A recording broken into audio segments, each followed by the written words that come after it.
Maaf ya, Mai. Abang cuma bisa kasih martabak ini di ulang tahun kamu. Nanti kalau abang udah sukses, abang janji akan belikan toko kuenya sekalian buat kamu. Assalamualaikum warahmatullahi wabarakatuh. Selamat datang kembali di channel YouTube Dunia Beda, tempat di mana takdir bisa berbalik dalam sekejap mata. Namaku Maya. Dulu, aku pernah membuang sebuah berlian paling berkilau hanya demi memungut batu kali yang disodorkan oleh ibuku. Hari ini, aku hidup dalam bayang-bayang penyesalan yang membakar dada setiap kali aku melihat wajah pria itu di layar televisi. Pria yang dulu diusir seperti sampah dari rumahku, kini berdiri sebagai raja yang tak terjangkau. Bagaimana aku bisa sebodoh itu? Simak kisahku, karena mungkin air mataku bisa menyelamatkan masa depan kalian. Namun sebelumnya bagi yang beragama Islam saya sarankan untuk menuliskan sholawat Nabi Muhammad agar kelak sholawat ini menjadi saksi untuk mendapat syafaat di akhirat. Like dan subscribe ke channel ini sangat membantu menambah wawasan dan membantu kami membuat cerita baru yang menghibur. Cerita ini dimulai 5 tahun yang lalu. Di sebuah sudut sempit kota Tangerang Selatan, tepatnya di daerah padat penduduk di Ciledug. Di sana, di sebuah kontrakan petakan yang dindingnya berlumut dan atapnya sering bocor kalau hujan deras, aku pernah merasakan apa itu bahagia yang sesungguhnya. Rumah itu memang jauh dari kata mewah. Lantainya hanya semen kasar yang dilapisi karpet plastik murah bermotif bunga. Kalau siang hari, udaranya panas pengap seperti di dalam oven karena sirkulasi udara yang buruk. Kalau malam, nyamuk-nyamuk nakal berebut menghisap darah kami. Tapi, di dalam rumah itulah tinggal seorang malaikat tak bersayap bernama Arya. Suamiku. Arya bukanlah pangeran berkuda putih. Dia hanya seorang laki-laki lulusan SMK yang bekerja serabutan. Kulitnya gelap terbakar matahari. Tangannya kasar penuh kapalan bekas memegang besi dan pacul. Hari-harinya dihabiskan di sebuah bengkel las kecil di pinggir jalan raya. Gajinya? Jangan tanya. Seringkali dia pulang dengan baju kotor penuh oli, menyodorkan uang Rp50.000 yang sudah lecek sambil tersenyum malu. Maaf ya Mei, hari ini sepi. Cuma dapat segini, katanya dengan suara lirih, seolah dia baru saja melakukan dosa besar. Padahal demi Allah, aku tidak pernah mempermasalahkan itu. Bagiku, melihat dia pulang dengan selamat saja sudah alhamdulillah. Aku selalu menyambutnya dengan segelas teh manis hangat dan pijatan di kakinya yang pegal. Saat dia meminum teh buatanku, aku bisa melihat lelah di matanya perlahan hilang. Tatapan matanya teduh, menyejukkan hatiku yang seringkali cemas memikirkan tagihan listrik. Ada satu kejadian yang membekas kuat di ingatanku. Saat itu ulang tahun pernikahan kami yang pertama. Arya pulang larut malam diguyur hujan deras. Badannya menggigil, bibirnya biru kedinginan. Tapi dia mendekap sesuatu di balik jaket kulit sintetisnya yang sudah mulai retak-retak. Dia mengeluarkan sebuah kotak kecil yang basah.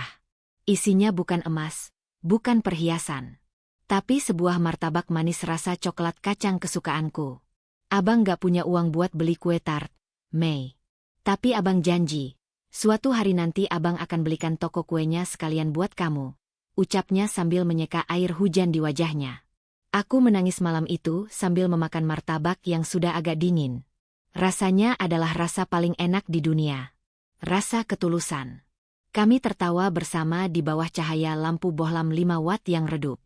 Saat itu aku bersumpah dalam hati, aku akan menemani laki-laki ini sampai maut memisahkan. Aku rela hidup susah asal bersamanya. Aku rela makan nasi berlauk garam asal Arya yang menyuapinya. Tapi takdir berkata lain.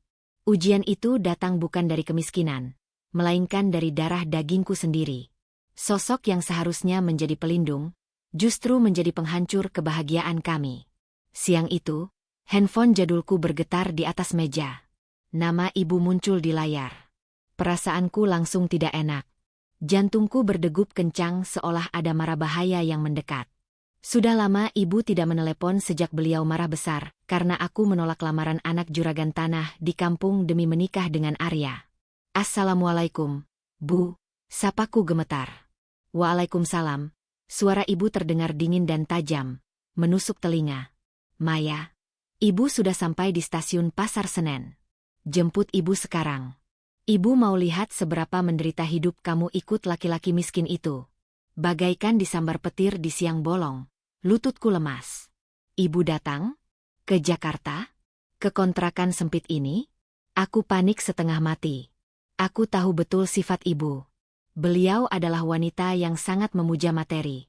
Di mata ibu, kehormatan seseorang diukur dari merek mobil apa yang terparkir di garasi dan seberapa tebal gelang emas yang melingkar di tangan. Aku segera menelepon Arya. Suaranya di seberang sana terdengar bising oleh suara mesin las. Bang, gawat bang. Ibu ada di Jakarta.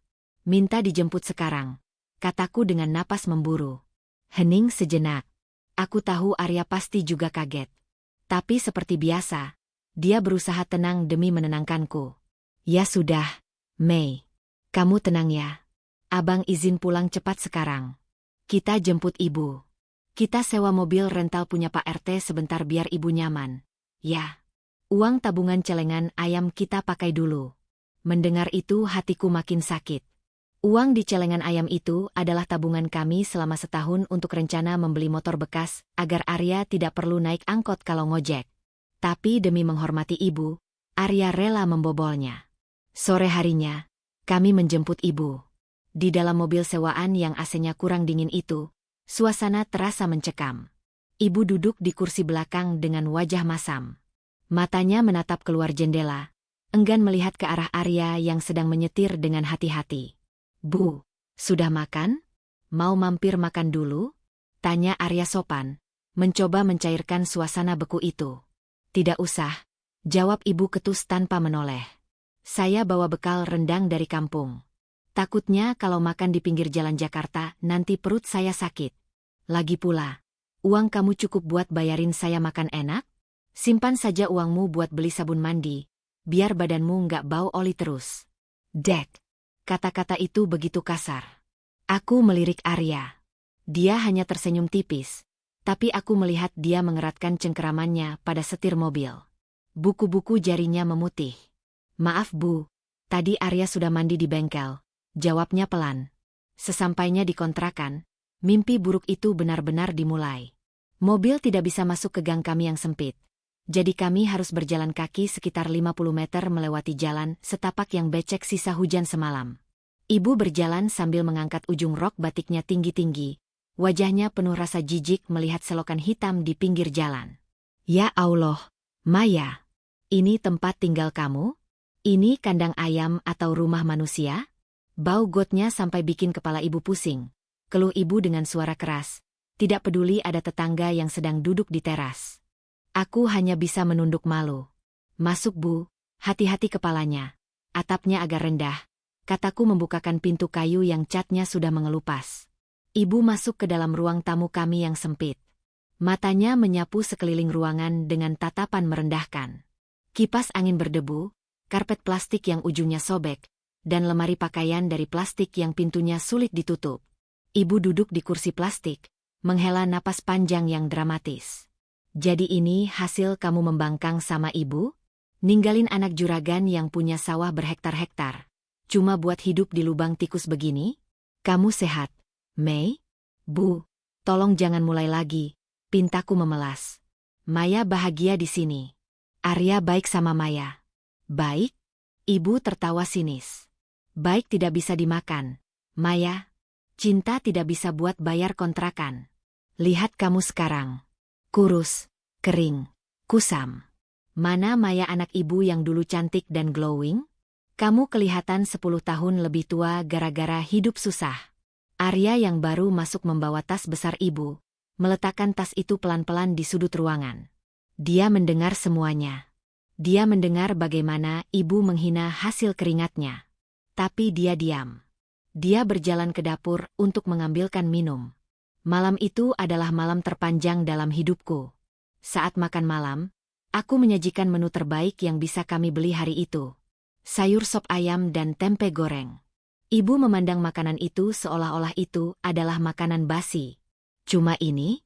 Tanya ibu sambil mengaduk-aduk sayur sop itu. Iya bu, ayam lagi mahal. Nanti kalau Arya gajian, kita beli sate kambingnya. Jawab Arya lembut. Gajian terus alasannya. Kapan kamu kayanya kalau kerjanya cuma jadi kuli bengkel? Ibu meletakkan sendoknya dengan kasar. Piring berdenting nyaring. Saya nggak nafsu makan. Ibu masuk ke kamar, membanting pintu. Meninggalkan aku dan Arya yang duduk bersila di tikar. Kami makan dalam diam. Nasi yang kutelan rasanya seperti kerikil tajam yang melukai tenggorokan. Maafin ibu ya, Bang, bisikku sambil memegang tangan Arya. Tangan itu kasar, tapi hangat. Nggak apa-apa, Mei. Wajar ibu kecewa. Abang yang salah, belum bisa bahagiain kamu, jawab Arya. Matanya berkaca-kaca. Tapi kamu percayakan sama abang? Abang bakal kerja lebih keras lagi. Abang janji. Aku percaya, Bang. Aku percaya. Tapi kepercayaan itu diuji habis-habisan keesokan paginya. Pagi itu, aku bangun kesiangan karena semalam tidak bisa tidur memikirkan omongan ibu. Saat aku keluar kamar, aku melihat pemandangan yang membuat darahku mendidih karena takut. Pintu lemari plastik kami terbuka lebar. Baju-baju Arya berhamburan di lantai. Dan ibu. Ibu sedang memegang selembar kertas kecil berwarna merah muda. Itu adalah surat gadai.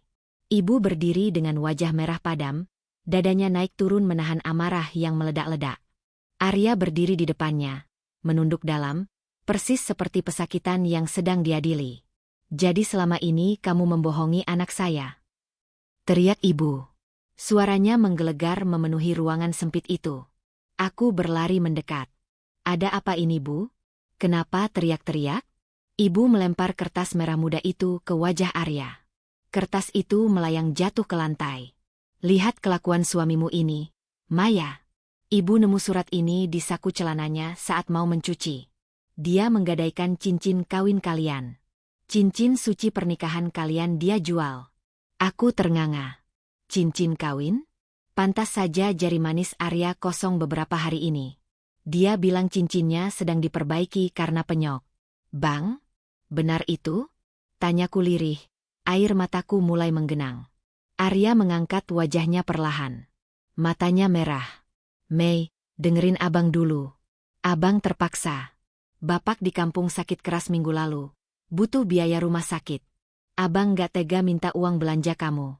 Abang gadai sebentar. Minggu depan abang tebus lagi pas gajian.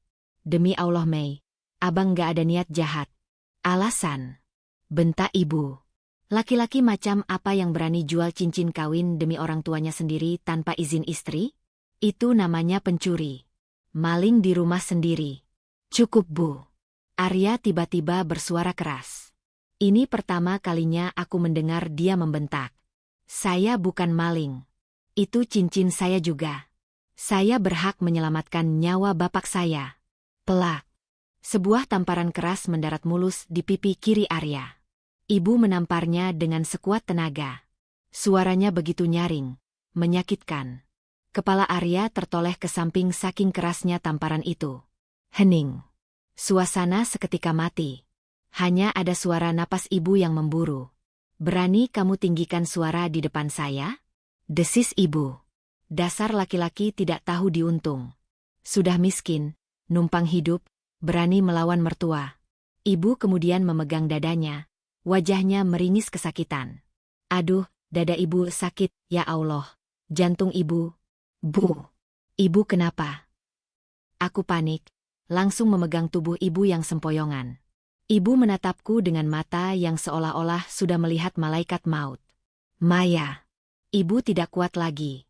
Ibu bisa mati kalau lihat muka laki-laki ini terus. Sekarang kamu pilih. Ibu menarik napas panjang. Dramatis sekali. Pilih ibu yang melahirkan dan membesarkan kamu dengan darah dan air mata. Atau pilih laki-laki miskin yang sudah menjual harga dirinya ini? Kalau kamu pilih dia, biarkan ibu mati di sini sekarang juga. Aku menangis histeris. Situasi macam apa ini ya Allah? Aku terjepit di antara dua orang yang paling aku cintai. Arya memegang pipinya yang memerah bekas tamparan. Dia menatapku.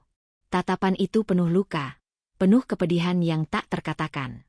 Tapi tidak ada amarah di sana. Hanya ada kepasrahan yang menyayat hati. Dia melihatku yang menangis memeluk ibu. Dia melihat ibu yang terus mengerang kesakitan sambil meliriknya tajam. Perlahan, Arya mundur selangkah. Jangan pilih, Mei. Suara Arya terdengar parau, seperti kaca yang pecah. Jangan durhaka sama ibu. Biar abang yang ngalah. Arya mengambil tas kresek hitam besar dari dapur. Dengan tangan gemetar, dia mulai memunguti baju-bajunya yang berserakan di lantai. Satu persatu. Kaos oblongnya yang bolong, celana kerjanya yang penuh oli. Dia masukkan semuanya ke dalam kantong sampah itu. Bang, jangan bang, cicitku lemah. Tapi aku tidak bergerak. Aku tidak menahannya. Aku terpaku melihat ibu yang terus merintih memegangi dada. Ketakutanku akan kehilangan ibu membuatku lumpuh. Arya selesai berkemas. Dia hanya membawa satu kantong kresek. Hartanya cuma itu. Dia berdiri di depan pintu, menatapku untuk terakhir kalinya. Jaga diri kamu baik-baik, Mei. Makan yang teratur. Maafin abang ya. Abang gagal jadi imam yang kaya raya buat kamu. Assalamualaikum. Tanpa menunggu jawabanku, Arya berbalik. Dia melangkah keluar menembus gerimis yang mulai turun pagi itu. Punggungnya terlihat begitu rapuh, begitu kesepian. Dan aku hanya diam. Aku membiarkan suamiku, surgaku, pergi diusir seperti kucing kurap dari rumahnya sendiri. Saat itu aku belum tahu bahwa langkah kaki Arya yang menjauh itu adalah awal dari penyesalan yang akan menghantuiku seumur hidup. Hujan turun semakin deras hari itu. Suaranya menghantam atap asbes kontrakan kami seperti ribuan kerikil yang dijatuhkan dari langit. Aku masih berdiri mematung di ambang pintu, menatap gang sempit yang kosong melompong. Sosok Arya, suamiku, sudah tidak terlihat lagi. Punggungnya yang rapuh, tas kresek hitam di tangannya, dan langkah kakinya yang menyeret beban berat, semuanya telah lenyap di telan tikungan gang yang becek. Di kejauhan, hanya terdengar sayup-sayup suara klakson bajai dan teriakan tukang sayur yang berteduh. Tapi di telingaku, dunia terasa sunyi senyap. Separuh jiwaku rasanya baru saja dicabut paksa. Aku ingin berlari. Kakiku rasanya gatal ingin mengejarnya, ingin memeluk kakinya dan memohon agar dia jangan pergi. Tapi, suara rintihan ibu di belakangku menahanku. Aduh, sakit, dada ibu. Maya, ambilkan air. Aku tersentak sadar. Ibu. Dengan panik aku menutup pintu, menguncinya rapat-rapat seolah ingin mengunci juga kenangan tentang Arya di luar sana. Aku berlari ke dapur, menuangkan air putih dengan tangan gemetar sampai tumpah-tumpah ke meja. Ini Bu, minum dulu, kataku sambil membantu ibu duduk tegak.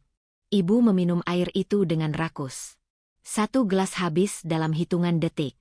Lalu, sesuatu yang aneh terjadi.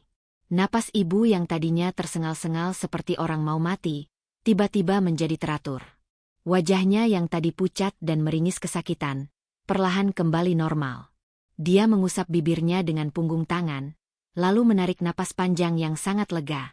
Alhamdulillah, ucap ibu lantang. Suaranya tidak lagi lemah. Dia bahkan membetulkan posisi duduknya dan menyandarkan punggung ke kursi dengan santai. Akhirnya, pergi juga benalu itu. Rumah ini jadi terasa lebih lega udaranya. Aku tertegun. Gelas di tanganku hampir jatuh. Aku menatap ibu dengan tatapan tidak percaya. Bu? Ibu, sudah sembuh? Tadi katanya jantung ibu mau copot? Ibu menoleh padaku, lalu tersenyum miring. Senyum yang membuat darahku berdesir dingin. Halah, Maya. Kamu ini polos sekali jadi perempuan. Kalau ibu tidak akting mau mati begitu, mana mau suamimu yang keras kepala itu pergi? Laki-laki miskin itu mentalnya tempe. Digertak sedikit soal dosa durhaka, langsung ciut nyalinya. Duniaku berputar hebat. Kakiku lemas seketika sampai aku terduduk di lantai. Jadi, ibu bohong? Ibu pura-pura sakit jantung cuma supaya Arya pergi? Bu, itu menantu ibu. Itu suami Maya. Tega sekali ibu memfitnah diri sendiri sakit demi menghancurkan rumah tangga anak sendiri. Ibu berdiri, berkacak pinggang. Matanya melotot. Tapi kali ini bukan karena sakit, melainkan karena marah. Heh, Maya. Kamu harusnya berterima kasih sama ibu. Ibu barusan menyelamatkan masa depan kamu. Kamu mau seumur hidup tinggal di gubuk bocor ini?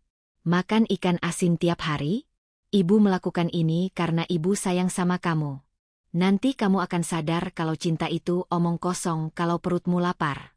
Aku menangis histeris di lantai, memukuli ubin yang dingin. Penyesalan itu datang menghantamku seperti ombak besar. Aku sudah mengusir Arya. Aku membiarkan dia pergi membawa luka hati yang menganga, hanya demi sebuah sandiwara. Ya Allah, apa yang sudah kulakukan? Hari-hari setelah kepergian Arya adalah neraka bagiku. Rumah kontrakan itu terasa seperti kuburan.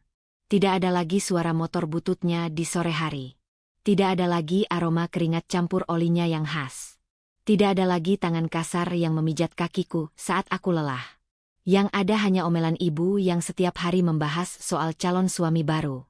Seminggu setelah Arya pergi, surat panggilan dari pengadilan agama datang. Arya yang mengurus semuanya. Dia benar-benar menepati janjinya untuk pergi dan tidak mempersulitku. Dia bahkan tidak menuntut harta Gonogini, karena memang kami tidak punya apa-apa selain hutang dan kenangan. Di hari sidang putusan, Arya tidak datang. Dia hanya menitipkan surat lewat pengacaranya yang merupakan bantuan hukum gratis. Aku membaca surat itu di ruang tunggu pengadilan yang dingin, ditemani ibu yang sibuk membedaki wajahnya. Untuk Maya, maaf abang tidak datang.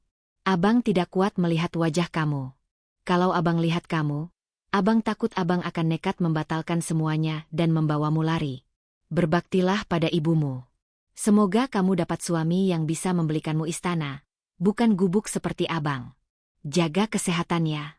Abang ikhlas. Air mataku jatuh membasahi kertas itu.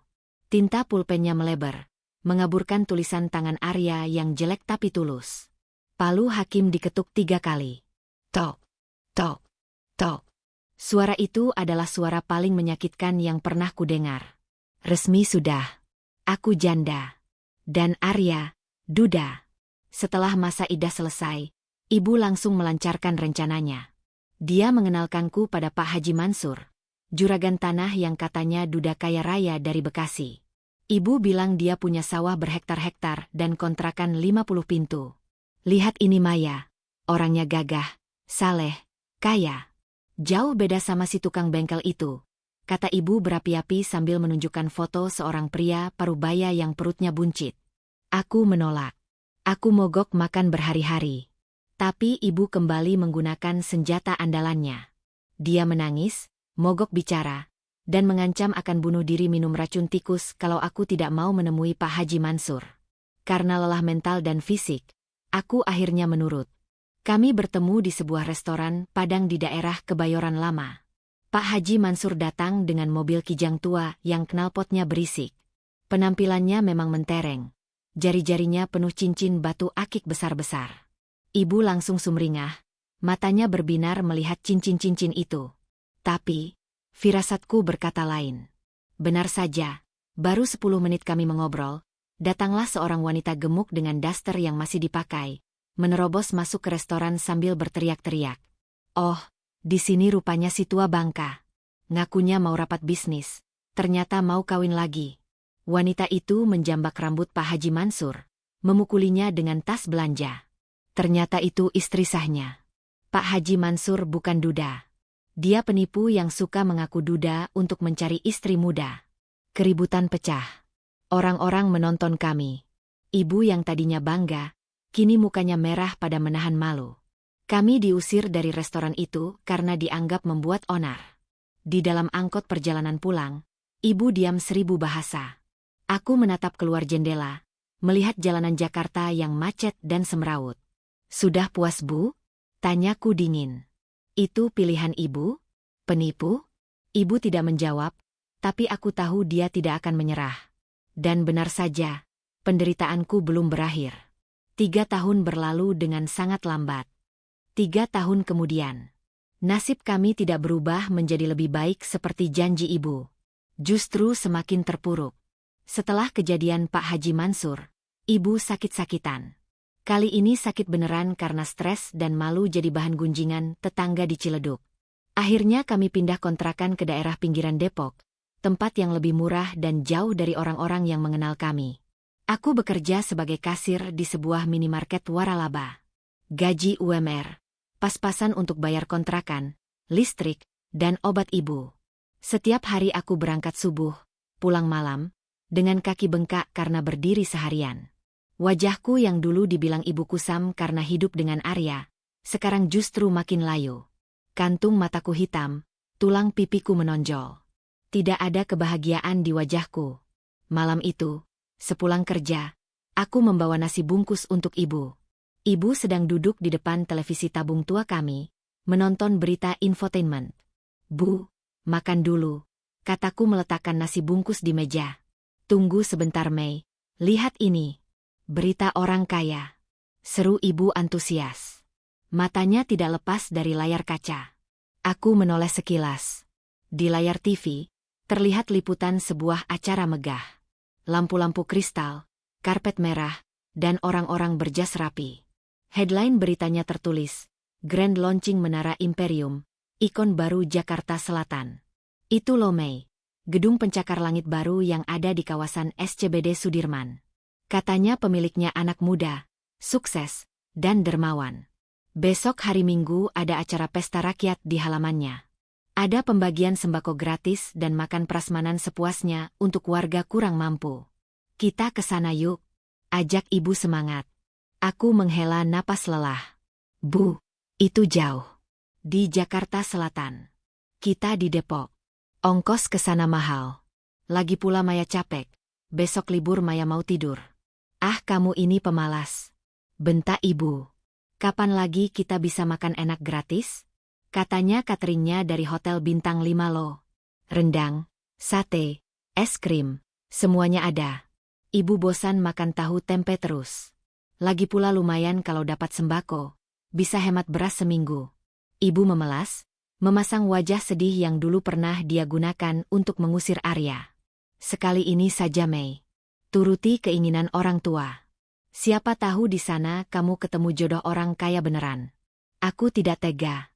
Walaupun ibu sering menyakitiku, dia tetap ibuku. "Ya sudah Bu. Besok kita ke sana.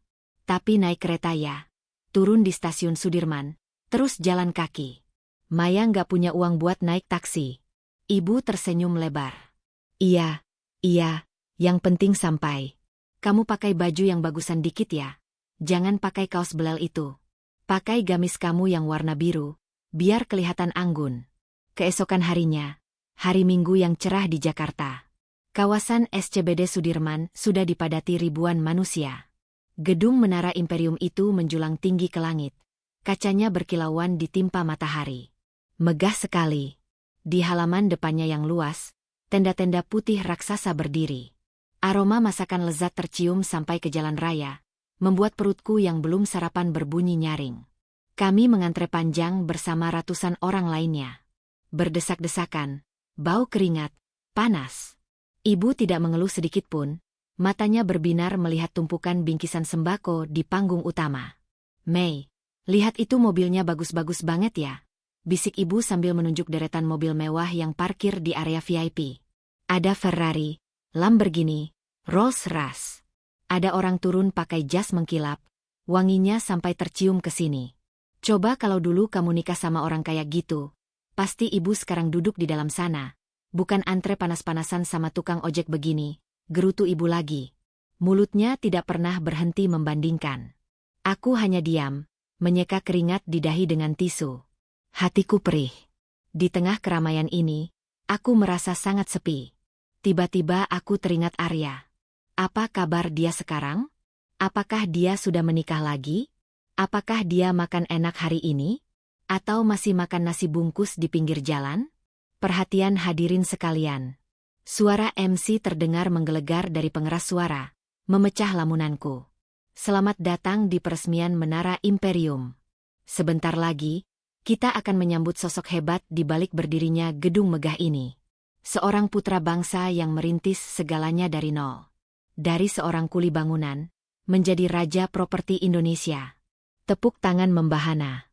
Orang-orang bersorak. Ibu menjinjitkan kakinya, penasaran ingin melihat. "Siapa ya Mei?" "Pasti orangnya tua, botak, perutnya buncit kayak Pak Haji Mansur itu," celetuk ibu. MC melanjutkan dengan nada dramatis. "Beliau mengajarkan kita bahwa kehinaan di masa lalu bisa menjadi bahan bakar kesuksesan di masa depan. Mari kita sambut CEO Imperium Group, Bapak Arya Wiguna, DG." Jantungku berhenti berdetak. Napasku tercekat di tenggorokan. Nama itu, tidak mungkin. Nama Arya Wiguna itu pasaran. Ada ribuan orang bernama Arya di Indonesia. Pasti bukan dia. Pasti bukan Aryaku. Pintu kaca lobi utama terbuka otomatis.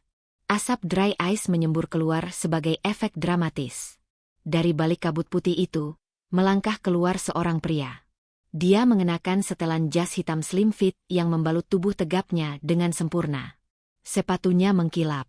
Rambutnya dipangkas rapi gaya undercut, klimis dan maskulin.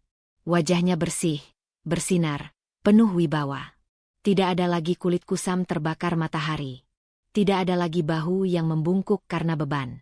Tapi mata itu, mata teduh itu, aku tidak akan pernah lupa. Itu Arya.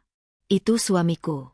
Laki-laki yang 3 tahun lalu diusir ibuku dengan membawa kantong kresek sampah, kini berdiri di panggung tertinggi, disinari lampu sorot, dipuja ribuan orang. Ibu yang berdiri di sampingku mencengkeram lenganku kuat-kuat. Kukunya menancap di kulitku. Sakit sekali. Tapi rasa sakit di tanganku tidak sebanding dengan rasa syok yang menghantam kami. Wajah ibu pucat pasi. Lebih pucat daripada saat dia pura-pura sakit jantung dulu. Mulutnya menganga. Matanya melotot seolah bola matanya mau keluar. Ih. Itu, suara ibu tercekat, bergetar hebat. Itu, si tukang las? Arya berjalan menuju podium. Dia tersenyum. Senyum yang dulu hanya milikku, kini dia bagikan ke seluruh dunia. Dia mengetuk mikrofon pelan. Assalamualaikum warahmatullahi wabarakatuh. Suara baritonnya yang berat dan tenang menggema di seluruh area SCBD. Dulu, saya pernah diusir dari rumah mertua saya karena saya miskin. Arya memulai pidatonya. Suaranya tenang, tapi setiap katanya seperti palu godam yang menghantam dadaku. Saya dibilang tidak punya masa depan. Saya dibilang benalu. Hari itu, di bawah hujan deras, saya bersumpah pada Allah bahwa air mata istri saya yang jatuh hari itu akan saya ganti dengan keringat darah saya untuk membangun kerajaan ini. Ribuan orang terdiam menyimak. Hening. Suasana begitu hikmat. Tapi hari ini, lanjut Arya, matanya menyapu kerumunan penonton. Entah kenapa, aku merasa tatapannya berhenti tepat di tempat aku dan ibu berdiri. Dia menatap lurus ke arah kami. Tatapan itu tajam, menusuk, dan dingin. Tapi hari ini, saya berterima kasih pada orang yang membuang saya itu. Karena dia, saya jadi tahu bahwa berlian tidak akan berkilau kalau tidak digosok dengan rasa sakit. Kakiku lemas. Pandanganku gelap. Aku ingin pingsan, tapi rasa malu menahanku tetap sadar. Ibu di sampingku gemetar hebat, kakinya gemeretuk. Kami, 2 wanita yang dulu menghinanya, kini berdiri seperti butiran debu di hadapan gunung emas yang menjulang tinggi. Dan yang paling menakutkan adalah, Arya mulai turun dari panggung dan berjalan ke arah kerumunan. Ke arah kami. Suasana di halaman gedung Menara Imperium yang tadinya riuh rendah oleh sorak-sorai, mendadak terasa senyap di telingaku.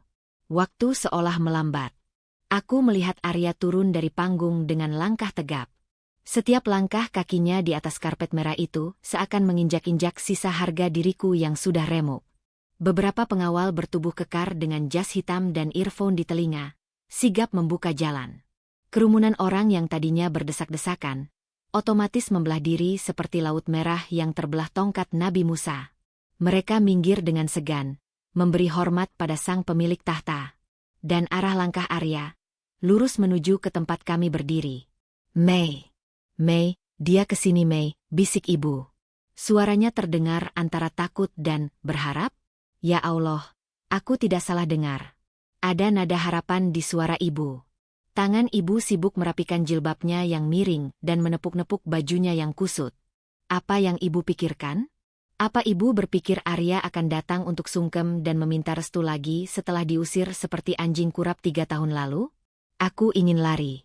Demi Allah, aku ingin memutar badan dan lari sekencang-kencangnya menembus kerumunan. Lalu sembunyi di kolong jembatan asal tidak perlu bertatap muka dengan Arya. Tapi kakiku seperti dipaku ke tanah.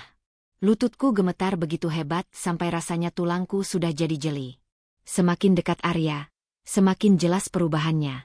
Dulu, Wajahnya selalu berminyak dan kusam. Sekarang, wajah itu bersih, cerah, dan memancarkan aura wibawa yang sangat kuat.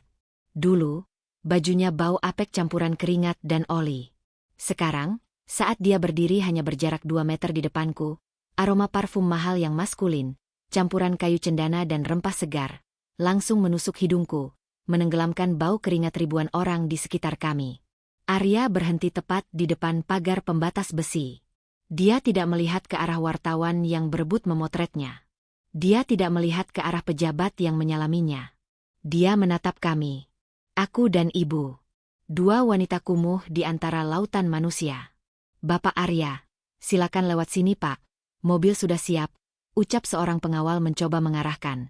Arya mengangkat tangannya sedikit, memberi kode agar pengawal itu diam. Tunggu sebentar. Ada tamu istimewa yang harus saya sapa. Suaranya. Ya Allah, suara itu masih sama. Berat dan menenangkan.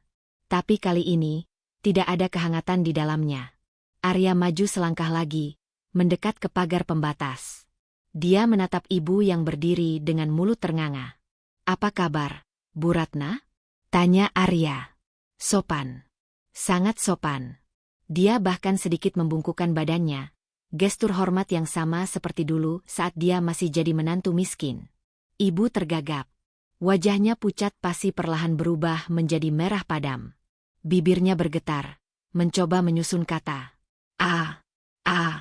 Arya? Nak Arya? Ini kamu. Nak? Arya tersenyum tipis. Bukan senyum sinis, tapi senyum datar. Saya Arya, Bu. Tapi maaf, saya bukan anak ibu lagi. Bukankah ibu sendiri yang bilang 3 tahun lalu, kalau saya hanya benalu? Benalu tidak punya orang tua, Bu. Jeb. Kata-kata itu diucapkan dengan nada rendah, halus, tapi rasanya seperti ada pisau belati yang ditancapkan pelan-pelan ke ulu hati. Ibu terdiam, matinya kutu. Arya kemudian mengalihkan pandangannya padaku. Matanya bertemu dengan mataku. Dulu, mata itu selalu menatapku penuh cinta, penuh pemujaan. Sekarang, mata itu menatapku seperti menatap orang asing. Atau lebih parah lagi, menatapku dengan rasa kasihan. Halo, Maya. Kamu terlihat kurus, sapa Arya pelan. Air mataku tumpah seketika. Aku tidak sanggup menjawab. Tenggorokanku tercekat oleh isak tangis yang tertahan. Aku hanya bisa mengangguk kaku, meremas ujung gamis biruku yang sudah pudar warnanya. Aku malu. Aku malu sekali.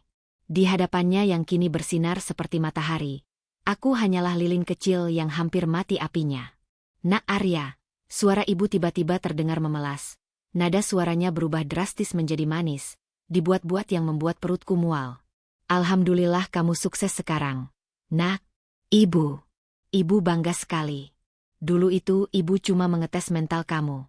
Ibu tahu kamu punya potensi. Maya juga. Maya masih sendiri loh. Nak, dia belum nikah lagi karena masih nungguin kamu. Bu, cukup. Seruku dalam hati, tapi suaraku tidak keluar. Ya Allah, ibu benar-benar tidak punya urat malu. Bagaimana bisa dia memutarbalikkan fakta sekejam itu di depan orang yang pernah dia hina? Arya tertawa kecil. Tawa yang hambar. Mengetes mental ya Bu? Tes yang luar biasa.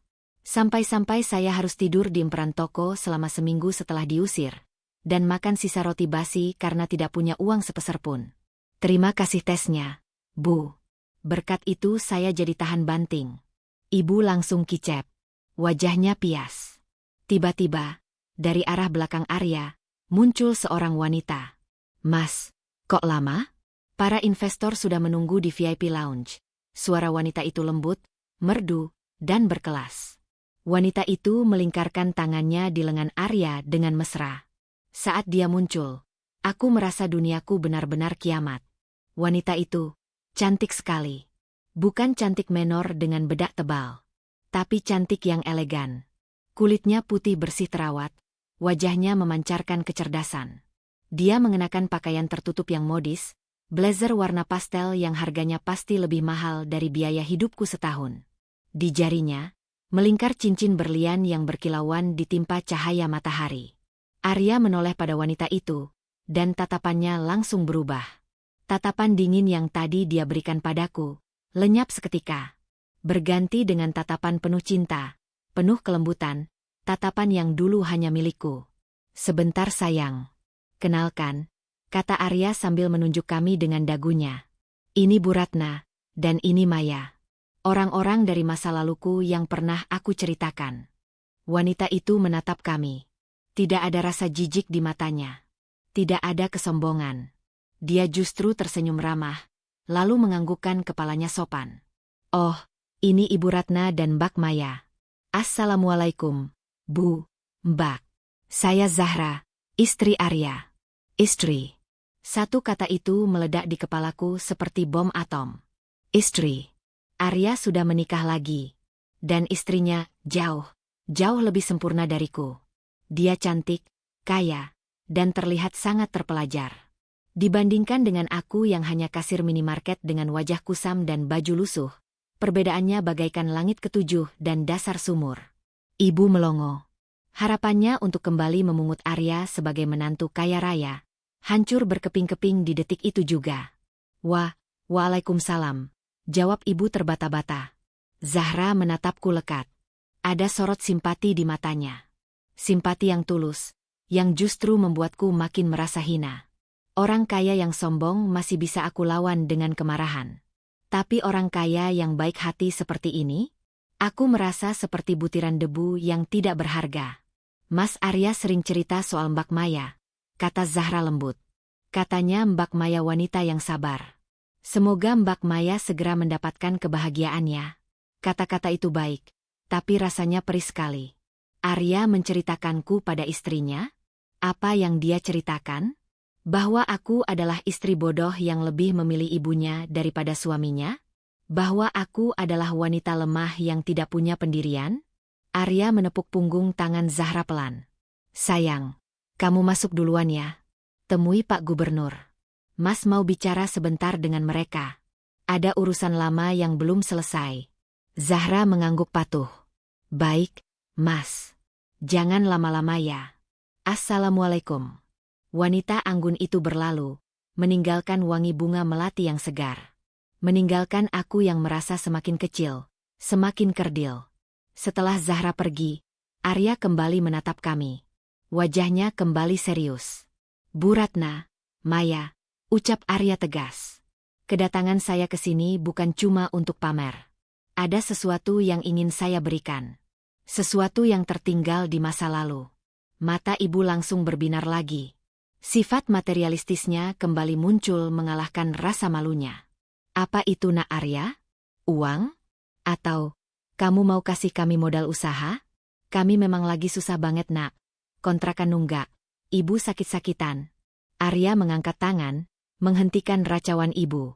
Bukan di sini tempatnya. Tidak enak dilihat orang. Kalian ikut saya ke ruangan saya di lantai atas. Sekarang. Arya memberi isyarat pada pengawalnya. Tolong antarkan ibu dan mbak ini ke ruangan CEO lewat lift pribadi. Pastikan mereka dapat minum dan camilan. Saya menyusul 5 menit lagi. Tanpa menunggu jawaban kami, Arya berbalik badan dan melenggang pergi membelah kerumunan wartawan yang sudah menunggunya. Punggungnya tegap, langkahnya pasti. Dia tidak menoleh lagi ke belakang. Sementara aku dan ibu, digiring oleh 2 pengawal bertubuh besar menuju pintu kaca lobi yang megah. Bu, kita mau diapakan? Bisikku takut. Jangan-jangan Arya mau balas dendam? Dia mau menjebak kita? Hus! Jangan suuzon. Bentak ibu pelan, tapi matanya jelalatan menatap interior lobi gedung yang lantainya dari marmer mengkilap. Kamu dengar tadi? Dia mau kasih sesuatu. Pasti uang, Mei. Orang kaya kalau sudah sukses biasanya mau buang sial dengan cara bagi-bagi duit ke orang yang pernah jahatin dia. Ini kesempatan kita, Mei. Kamu jangan pasang muka sedih gitu. Senyum. Biar Arya kasihan. Aku menggelengkan kepala tak percaya. Ibu benar-benar tidak berubah. Di kepalanya hanya ada uang, dan uang. Dia tidak sadar bahwa harga diri kami sedang dipertaruhkan di meja judi nasib. Kami dibawa masuk ke dalam lift pribadi. Lift itu dindingnya kaca, dan saat bergerak naik, Aku bisa melihat pemandangan kota Jakarta yang semakin mengecil di bawah sana. Gedung-gedung tinggi, jalanan macet, rumah-rumah kumuh, semuanya terlihat kecil. Ting! Pintu lift terbuka di lantai paling atas. Lantai 40. Seorang sekretaris cantik menyambut kami dan mempersilakan kami duduk di sofa kulit yang empuknya luar biasa di sebuah ruangan kantor yang luasnya mungkin 5 kali lipat dari kontrakan kami. Silakan ditunggu, Bapak sedang di jalan naik, kata sekretaris itu sambil menyuguhkan 2 gelas jus jeruk dingin dan piring berisi kue-kue kecil yang cantik. Ibu langsung menyambar kue itu dan memakannya dengan lahap.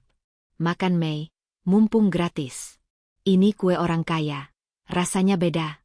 Aku tidak menyentuh apapun. Perutku mulas. Tanganku dingin. Aku merasa seperti terdakwa yang sedang menunggu vonis hukuman mati. Apa yang akan Arya lakukan?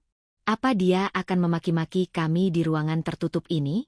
Apa dia akan memamerkan semua kekayaannya untuk membuat kami mati berdiri karena iri? 5 menit kemudian, pintu ruangan terbuka. Arya masuk. Dia sudah melepas jasnya. Kini hanya mengenakan kemeja putih yang lengan bajunya digulung sampai siku, memperlihatkan jam tangan emas yang melingkar di pergelangan tangannya. Dia berjalan santai menuju meja kerjanya yang besar, lalu duduk di kursi kebesarannya yang sandarannya tinggi. Dia menatap kami dari balik meja kerjanya. Posisi ini benar-benar menegaskan siapa yang berkuasa sekarang. Dia raja, dan kami pengemis. Makanannya enak, Bu? Tanya Arya datar. Enak nak, enak sekali, jawab ibu sambil mengunyah. Remah kue berantakan di sudut bibirnya. Bagus, kata Arya. Dia membuka laci mejanya, lalu mengeluarkan sebuah amplop coklat tebal. Dia melemparkan amplop itu ke atas meja. Suara, plak, saat amplop itu mendarat, membuat jantungku ikut melompat. Itu untuk kalian, kata Arya. Mata ibu membelalak. Dia langsung berdiri dan menyambar amplop itu dengan rakus. Tangannya gemetar saat membuka penutup amplop. Dia pasti mengira isinya uang gepokan. Tapi saat ibu menarik isinya keluar, wajahnya berubah bingung. Kertas? Apa ini? Sertifikat? Tanya ibu, membolak-balik kertas tebal berlogo Garuda itu. Aku menyipitkan mata, mencoba membaca tulisan di kertas itu dari jauh. Dan saat aku membacanya, napasku tercekat. Itu sertifikat hak milik. Sertifikat rumah siapa? Bacalah alamatnya, Bu Ratna, kata Arya dingin. Ibu membaca dengan terbata-bata. Jalan Haji Mencong, Gang Swadaya, nomor 4B, Ciledug. Ibu terdiam. Mulutnya menganga. Kertas itu jatuh dari tangannya ke meja. Ini alamat kontrakan kita yang dulu? Tanya ibu dengan suara serak. Arya menyandarkan punggungnya di kursi, menautkan jari-jarinya. Benar. Rumah tempat ibu mengusir saya. Rumah tempat saya dipaksa menceraikan istri saya. Rumah yang menjadi saksi bisu bagaimana harga diri seorang suami diinjak-injak sampai rata dengan tanah. Arya menatapku tajam. Saya sudah membeli rumah itu dari pemilik lamanya seminggu yang lalu. Lunas. Kenapa? Tanyaku lirih. Air mataku menetes lagi. Kenapa bang? Abang mau pamer kalau abang mampu beli tempat kami menderita? Arya menggeleng pelan. Tidak. Saya beli rumah itu bukan untuk pamer. Tapi untuk mengembalikan kalian ke tempat yang semestinya. Maksud kamu? Ibu bertanya. Suaranya mulai panik. Kamu mau ngusir kami ke sana? Arya berdiri. Dia berjalan perlahan mendekati jendela kaca besar yang menampilkan pemandangan langit Jakarta. Saya dengar kalian sekarang tinggal di Depok, di tempat yang lebih buruk dari Ciledug. Saya tidak tega. Bagaimanapun, Maya pernah jadi istri yang melayani saya dengan baik, dan ibu pernah menjadi orang tua saya, walaupun cuma sebentar. Arya berbalik menatap kami. Rumah itu sekarang milik kalian. Atas nama Maya.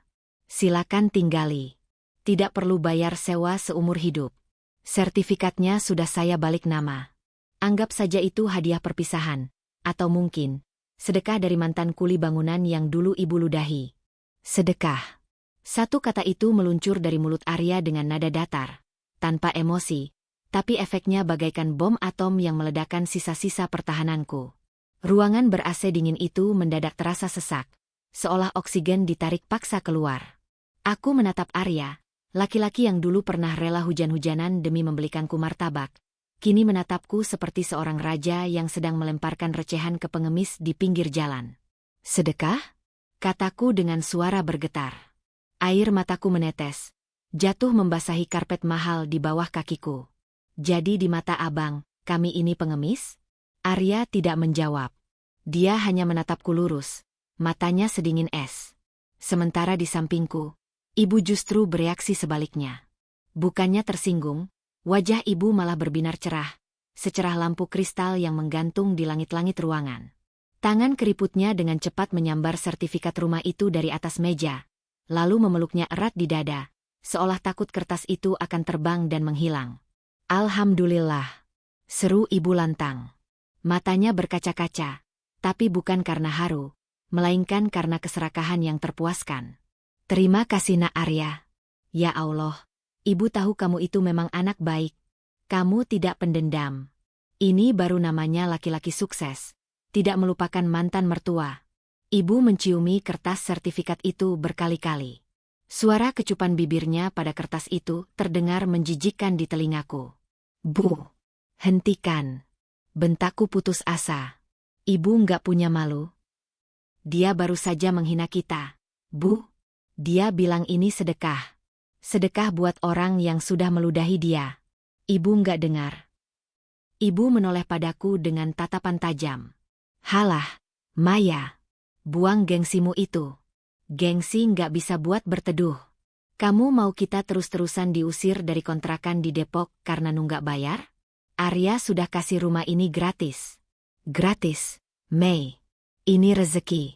Aku menggeleng tak percaya. Hatiku hancur melihat ibu. Bagaimana bisa wanita yang melahirkanku ini tidak punya setitik pun rasa harga diri? Aku menoleh kembali pada Arya. Dia masih duduk tenang di kursi kebesarannya, menautkan jari-jarinya di atas meja. Dia menonton pertengkaran kami dengan wajah tanpa ekspresi, seolah sedang menonton sinetron murahan yang membosankan. "Ambil saja, Mei," kata Arya akhirnya. Suaranya memecah keributan kami. "Saya tidak butuh rumah itu. Bagi saya, rumah di Ciledug itu cuma tumpukan bata yang menyimpan kenangan buruk. Saya mau menghapusnya. Kalau kalian tidak mau, saya akan suruh asisten saya untuk membakarnya besok pagi." "Membakarnya?" Kata-kata itu menyentakku. Dia lebih memilih membakar kenangan kami daripada menyimpannya? "Jangan Nak, jangan dibakar," teriak ibu panik. "Mubazir, biar ibu yang rawat. Ibu janji akan rawat rumah itu baik-baik. Ya kan Mei?" Arya mengangguk pelan. "Bagus. Sekarang, ada satu hal lagi." Arya membuka laci mejanya lagi. Kali ini dia mengeluarkan sebuah amplop putih tebal. Dia meletakkannya di samping tangan ibu yang masih memegang sertifikat. "Di dalam ini ada uang tunai 50 juta rupiah, kata Arya. Mata ibu terbelalak sampai hampir keluar. 50 juta? Gunakan uang itu untuk modal usaha," lanjut Arya. "Buka warung, atau dagang baju, terserah. Saya tidak mau mendengar kabar mantan istri saya dan ibunya kelaparan atau jadi gelandangan. Itu akan merusak citra perusahaan saya kalau wartawan tahu. Jadi, tolong hiduplah dengan layak. Jangan bikin malu saya." Dek. Kalimat terakhirnya itu lebih sakit daripada tamparan fisik. Dia memberiku uang bukan karena peduli, tapi karena takut citranya rusak? Karena takut kami menjadi noda dalam rekam jejak kesuksesannya? Aku maju selangkah, menepis tangan ibu yang hendak mengambil amplop uang itu. "Cukup Bang," teriakku. Suaraku pecah. "Aku boleh miskin, tapi aku bukan pengemis. Aku nggak butuh uang abang. Ambil balik sertifikat itu. Aku lebih baik mati kelaparan daripada hidup dari belas kasihan laki-laki yang sudah memandangku rendah." Ibu memukul lenganku keras sekali. "Au! Diam kamu Maya," bentak ibu. "Kamu mau sok suci? Ingat utang kita di warung sembako. Ingat biaya obat ibu. Jangan jadi anak durhaka yang menyengsarakan orang tua demi ego kamu sendiri." Ibu merampas amplop itu dengan kasar. lalu memasukkannya ke dalam tasnya dengan gerakan cepat, takut Arya berubah pikiran. Terima kasih nak Arya. Terima kasih banyak. Maya ini memang bodoh. Lagi emosi dia. Jangan didengar, celoteh ibu sambil tersenyum manis. Senyum penjilat yang membuat perutku mual. Arya menghela napas panjang. Dia melirik jam tangan mahalnya. Waktu saya habis. Saya ada rapat 5 menit lagi. Silakan keluar. Dia tidak memandangku. Dia memencet tombol interkom di mejanya. Siska, tolong antarkan tamu saya keluar. Sekarang. Pintu ruangan terbuka. Sekretaris cantik tadi masuk dengan senyum sopan yang terasa seperti robot. Mari Bu, Mbak, silakan lewat sini. Aku masih berdiri mematung, menatap Arya. Aku ingin dia melihatku. Aku ingin dia melihat betapa hancurnya aku. Aku ingin melihat setitik saja rasa cinta yang dulu pernah ada di matanya. Bang, panggilku lirih. Apa? Apa nggak ada sedikit pun kesempatan kedua? Hening. Sekretaris itu berhenti melangkah, tampak canggung. Ibu sudah berjalan duluan ke arah pintu sambil mendekap tasnya erat-erat. Arya perlahan mengangkat wajahnya. Dia menatapku. Tatapan itu kosong. Maya, ucapnya pelan. Gelas yang sudah pecah, kalaupun direkatkan lagi, tetap akan melukai bibir yang meminumnya. Kita sudah selesai saat kamu diam saja melihat ibumu mengusir saya. Pergilah. Bahagiakan ibumu. Itu kan yang kamu pilih? Air mataku tumpah semakin deras. Kakiku lemas. Rasanya tidak sanggup menopang tubuh. Arya benar. Aku yang memilih ini. Aku yang diam saja saat dia butuh pembelaan. Sekarang, aku menuai badai yang kutanam sendiri. Mari Mbak, ajak sekretaris itu lembut, memegang lenganku dan menuntunku keluar. Saat pintu ruangan besar itu tertutup pelan-pelan, hal terakhir yang kulihat adalah Arya yang sudah kembali sibuk memeriksa berkas di mejanya. Dia tidak melihatku pergi. Dia benar-benar sudah tidak peduli. Perjalanan turun dengan lift dari lantai 40 ke lantai dasar terasa seperti perjalanan menuju neraka. Ibu di sampingku sibuk menghitung uang di dalam amplop, matanya berbinar-binar menghitung lembaran merah Soekarno-Hatta itu. 1, 2, 3, wah, ini beneran 50 juta Mei. Asli. Bukan uang mainan. Seru ibu kegirangan. Kita kaya mendadak Mei. Nanti pulang kita mampir ke pasar Tanah Abang ya. Ibu mau beli gamis baru yang ada payetnya. Terus kita makan sate kambing. Bu, bisikku lemah. Bersandar di dinding kaca lift. Ibu nggak sedih? Kita baru saja kehilangan harga diri kita. Bu, kita diusir secara halus. Kita dianggap sampah yang harus dibersihkan. Halah. Ibu mengibaskan tangannya tak peduli. Harga diri nggak bisa bikin kenyang. Yang penting kita punya rumah sendiri sekarang. Punya modal. Kamu itu harusnya bersyukur. Coba kalau tadi kamu nolak. Kita tetap jadi gembel. Dasar anak nggak tahu diuntung. Ting. Pintu lift terbuka di lobi utama. Kami berjalan keluar. Orang-orang di lobi menatap kami dengan tatapan aneh. Mungkin karena penampilan kami yang lusuh kontras dengan kemewahan gedung itu. Atau mungkin karena melihat ibu yang senyum-senyum sendiri memeluk tasnya. Kami pulang menggunakan KRL komuter lain dari stasiun Sudirman. Perbedaan nasib terasa sangat mencolok. Baru saja kami berada di ruangan sejuk dengan karpet tebal. Sekarang kami berdesak-desakan di gerbong kereta yang penuh sesak, mencium bau keringat penumpang lain. Sepanjang perjalanan ke Ciledug, aku hanya diam menatap jendela yang gelap. Bayangan wajah Arya dan istri barunya, Zahra, terus menari-nari di pelupuk mataku. Mereka pasangan yang sempurna. Setara. Sementara aku hanya masa lalu yang memalukan. 2 jam kemudian, kami sampai di Jalan Haji Mencong. Langit sudah gelap. Kami berjalan menyusuri gang sempit yang sangat aku kenal. Gang yang 3 tahun lalu menjadi saksi bisu kepergian Arya. Langkahku terhenti di depan sebuah rumah. Nomor 4B. Rumah itu berbeda. Dulu, catnya hijau kusam dan mengelupas. Sekarang, rumah itu dicat ulang dengan warna putih bersih. Atap asbesnya sudah diganti dengan genteng metal yang rapi. Pagar kayunya yang dulu reot, sudah diganti dengan pagar besi minimalis. Ada lampu taman kecil yang menyala di teras, membuat rumah itu terlihat paling bersinar di antara rumah tetangga yang gelap. "Ya Allah, bagus banget Mei," seru ibu kagum. Dia merogoh tasnya, mengeluarkan kunci yang tadi ada di dalam amplop sertifikat. Ibu membuka pagar dengan semangat, lalu membuka pintu utama. Klik. Pintu terbuka. Aroma cat baru dan pembersih lantai menyambut kami. Rumah itu kosong. Tidak ada perabotan mewah, tapi bersih. Lantainya sudah dikeramik putih, bukan lagi semen kasar. Tidak ada lagi bau lembab. "Ini istana Mei. Ini istana," teriak ibu sambil berlari masuk ke setiap ruangan. Kamarnya ada 2. Kamar mandinya sudah pakai kloset duduk. Dapur sudah ditembok keramik. Wah, Arya benar-benar merenovasi total gubuk ini. Aku melangkah masuk dengan kaki berat. Setiap sudut rumah ini berteriak memanggil kenangan.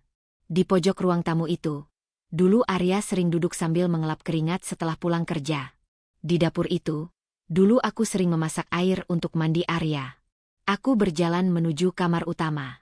Kamar yang dulu menjadi saksi bisu kebahagiaan sederhana kami. Aku membuka pintunya. Kamarnya bersih.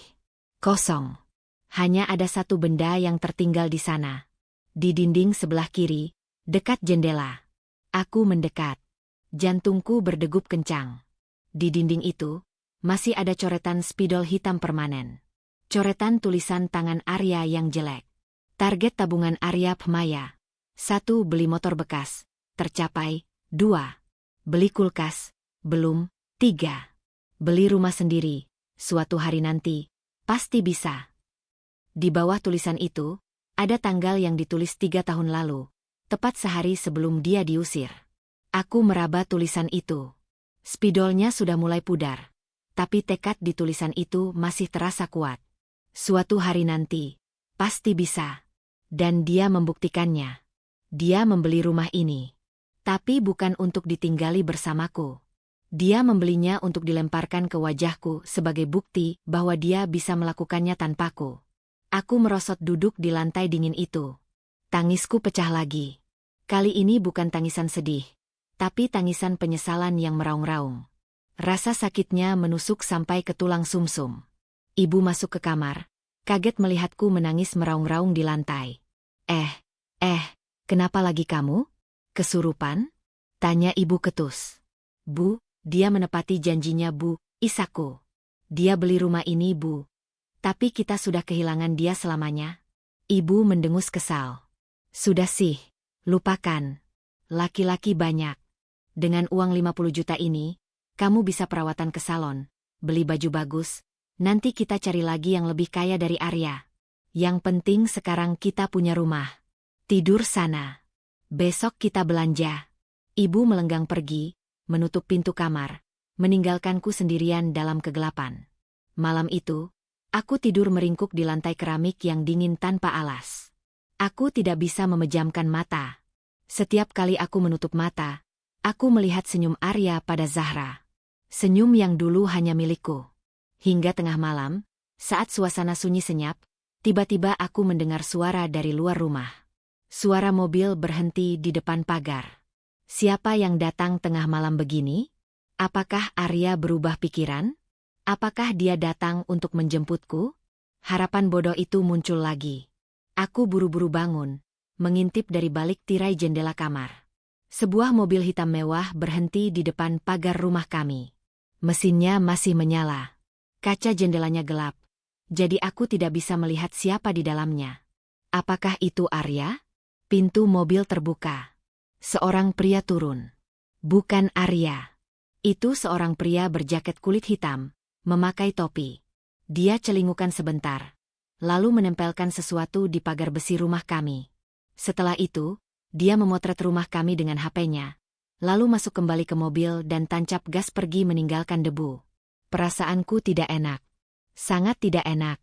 Aku memberanikan diri keluar rumah. Angin malam menusuk kulitku. Aku berjalan ke pagar, melihat apa yang ditempelkan orang misterius tadi. Sebuah kertas stiker besar berwarna merah menyala. Aku menyalakan senter HP-ku untuk membacanya. Tulisan di kertas itu membuat darahku berhenti mengalir seketika. Lututku goyah, dan aku jatuh terduduk di aspal jalanan. Mulutku terkunci rapat saking syoknya. Di kertas merah itu tertulis dengan huruf kapital hitam tebal. Tanah dan bangunan ini dalam pengawasan bank. Akan disita dalam waktu 3x24 jam karena tunggakan hutang pemilik lama yang belum dilunasi. Apa? Tunggu dulu. Arya bilang dia sudah membelinya lunas? Arya bilang sertifikatnya sudah beres? Kenapa ada stiker penyitaan bank? Otakku berputar cepat. Pemilik lama? Tunggu, pemilik lama kontrakan ini adalah Pak Haji Rahmat. Apakah Pak Haji Rahmat punya utang bank? Tapi, bukankah Arya sudah membelinya? Tiba-tiba aku teringat ucapan Arya di kantor tadi. Senyum tipisnya. Wajah datarnya. Saya beli rumah itu untuk mengembalikan kalian ke tempat yang semestinya. Dan sertifikat yang dipegang ibu tadi, aku belum sempat mengeceknya dengan teliti karena ibu langsung menyambarnya. Apakah sertifikat itu asli? Acau. Aku berlari masuk ke dalam rumah, menerobos masuk ke kamar ibu. Ibu sedang tidur pulas memeluk tas berisi uang, mendengkur keras. Bu! Bangun, Bu! Cepat bangun! Teriakku mengguncang tubuh ibu kasar. Ibu terbangun kaget. Apa? Ada maling. Mana uangku? Bukan maling. Lihat ini, Bu. Sertifikatnya. Mana sertifikatnya? Ibu dengan bingung mengeluarkan sertifikat itu dari tasnya. Ada apa sih? Aku menyambar sertifikat itu, membukanya di bawah lampu kamar yang terang. Aku membacanya dengan teliti. Mataku membelalak ngeri. Tanganku gemetar hebat sampai kertas itu jatuh lagi ke kasur. Itu bukan sertifikat hak milik. Itu hanya fotokopi legalisir. Dan di halaman paling belakang, ada cap merah kecil yang tadi tidak sempat kami lihat karena tertutup lipatan. Cap itu bertuliskan, dijaminkan di Bank BRI Cabang Ciledug. Ya Allah, rumah ini memang dibeli Arya dari Pak Haji Rahmat. Tapi Arya tidak melunasi utang Pak Haji Rahmat di bank. Arya hanya membeli hak huninya saja. Atau mungkin Arya sengaja membiarkan utang itu tetap ada? Dan stiker di depan pagar tadi. 3x24 jam. Kami hanya punya waktu 3 hari sebelum bank menyita rumah ini dan mengusir kami lagi. Jadi, ini maksud Arya mengembalikan kami ke tempat semestinya? Ke jalanan? Dan uang 50 juta itu. Tiba-tiba HP-ku berbunyi. Ada pesan WhatsApp masuk dari nomor tidak dikenal. Foto profilnya kosong. Aku membuka pesan itu. Isinya singkat, tapi cukup membuatku menjerit histeris dalam hati. Assalamualaikum, Maya. Uang 50 juta itu bukan hadiah. Itu uang kompensasi sewa rumah selama 3 hari sebelum disita bank. Nikmatilah istana kalian yang singkat itu. Rasakan bagaimana rasanya diusir dari rumah sendiri tanpa punya persiapan. Salam, Arya. Handphone terlepas dari genggamanku. Jatuh berdebum di lantai. Bu, kita kena jebakan. Bu, bisikku horor. Arya tidak memberi kita rumah. Dia memberi kita waktu 3 hari untuk merasakan neraka yang sebenarnya. Handphone yang jatuh di lantai itu layarnya masih menyala. Menampilkan pesan WhatsApp dari Arya yang bagaikan vonis kematian.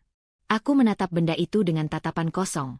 Seolah-olah itu adalah bom waktu yang baru saja meledak dan menghancurkan sisa-sisa kewarasanku. Bu, kita kena jebakan, bisikku lagi. Kali ini lebih keras. Suaraku serak, bercampur antara tangis dan tawa getir. Arya tidak memberi kita rumah, Bu. Dia memberi kita panggung sandiwara untuk mempermalukan kita di depan seluruh dunia. Ibu yang tadi masih sibuk memeluk tas berisi uang 50 juta, kini terdiam kaku. Wajahnya yang tadi berbinar rakus, perlahan berubah menjadi topeng ketakutan. Dia menyambar handphoneku dari lantai, membaca pesan itu dengan mata memicing, lalu membantingnya ke kasur. Kurang ajar. Dasar laki-laki iblis. Teriak ibu histeris. Dia sengaja. Dia mau balas dendam sama kita, Mei. Dia mau lihat kita menderita. Ibu mulai mondar-mandir di dalam kamar seperti setrikaan panas. Napasnya memburu. Keringat dingin sebesar biji jagung mulai bercucuran di pelipisnya. Tenang, Bu. Tenang. Ibu mencoba menenangkan dirinya sendiri, tapi tangannya gemetar hebat. Kita masih punya uang ini. 50 juta. Ini uang banyak, Mei. Kita bisa pakai uang ini buat bayar utang bank itu. Pasti cukup buat uang muka. Nanti sisanya kita minta keringanan. Aku menggeleng lemah, menatap ibu dengan tatapan iba. Ibu benar-benar tidak mengerti dunia. Atau dia hanya menolak menerima kenyataan? Bu, utang Pak Haji Rahmat itu pasti ratusan juta. Mungkin miliaran. Uang 50 juta itu cuma remah-remah kerupuk buat pihak bank. Gak akan bisa menahan penyitaan, Bu. Halah, kamu jangan nakut-nakutin ibu. Bentak ibu. Pokoknya besok pagi-pagi kita ke bank. Kita lempar uang ini ke muka telernya. Kita bilang kita keluarga Arya Wiguna. Pasti mereka takut. Malam itu berlalu dengan sangat lambat dan menyiksa. Kami tidak tidur sedetik pun. Setiap ada suara motor lewat di depan rumah, jantung kami berdegup kencang. Takut itu adalah petugas bank yang datang lebih awal untuk mengusir kami. Kami seperti buronan yang sedang bersembunyi di dalam lubang tikus, menunggu waktu eksekusi. Pagi harinya, mimpi buruk itu berlanjut. Matahari baru saja terbit, tapi suara riuh rendah sudah terdengar dari depan pagar rumah. Suara ibu-ibu tetangga yang sedang bergosip, tertawa cekikikan, terdengar jelas menembus dinding kamar. Lihat tuh. Ada stiker merah di pagarnya. Loh, katanya kemarin dibeliin rumah sama mantan mantunya yang kaya itu? Kok disita bank? Halah, paling cuma gaya-gayaan doang. Namanya juga Bu Ratna. Dari dulu kan tukang ngibul. Kasihannya si Maya. Punya ibu halu begitu. Darahku mendidih mendengar gunjingan itu. Tapi ibu justru bereaksi lebih gila. Dia menyambar daster terbaiknya, memoles bedak tebal-tebal ke wajahnya yang sembab, lalu menyambar tas berisi uang itu. Ayo Mei, kita keluar. Kita tunjukkan sama mulut-mulut sampah itu kalau kita punya duit. Ajak ibu sambil menarik tanganku kasar. Bu, jangan Bu. Malu. Malu apa? Kita punya 50 juta. Orang punya duit nggak boleh malu. Ibu menyeretku keluar rumah. Begitu pintu terbuka, puluhan pasang mata tetangga langsung menatap kami. Ada yang menatap sinis, ada yang mengejek, ada juga yang menatap kasihan. Stiker merah besar bertuliskan dalam pengawasan bank terpampang jelas di pagar besi hitam itu, menjadi tontonan gratis warga satu kampung.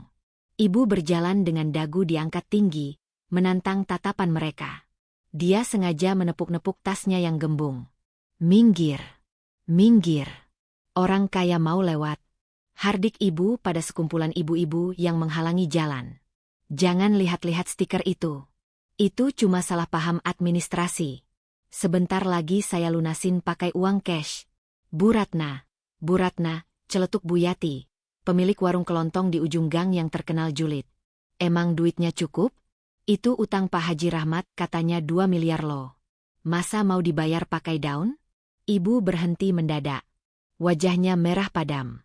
Dia membuka resleting tasnya sedikit, memperlihatkan tumpukan uang merah di dalamnya sekilas. Lihat ini.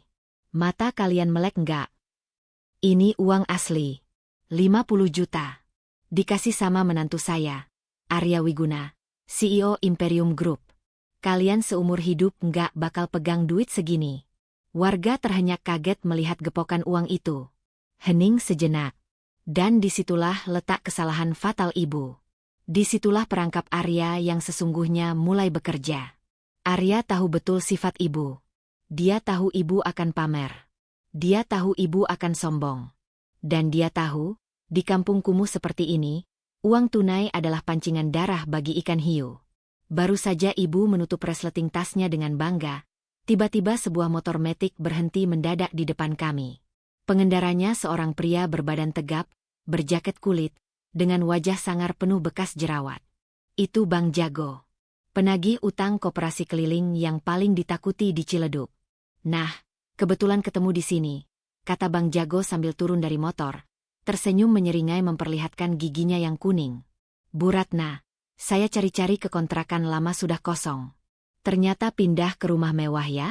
Katanya barusan dapat rezeki nomplok 50 juta? Wajah ibu yang tadinya sombong, seketika pucat pasi seperti mayat.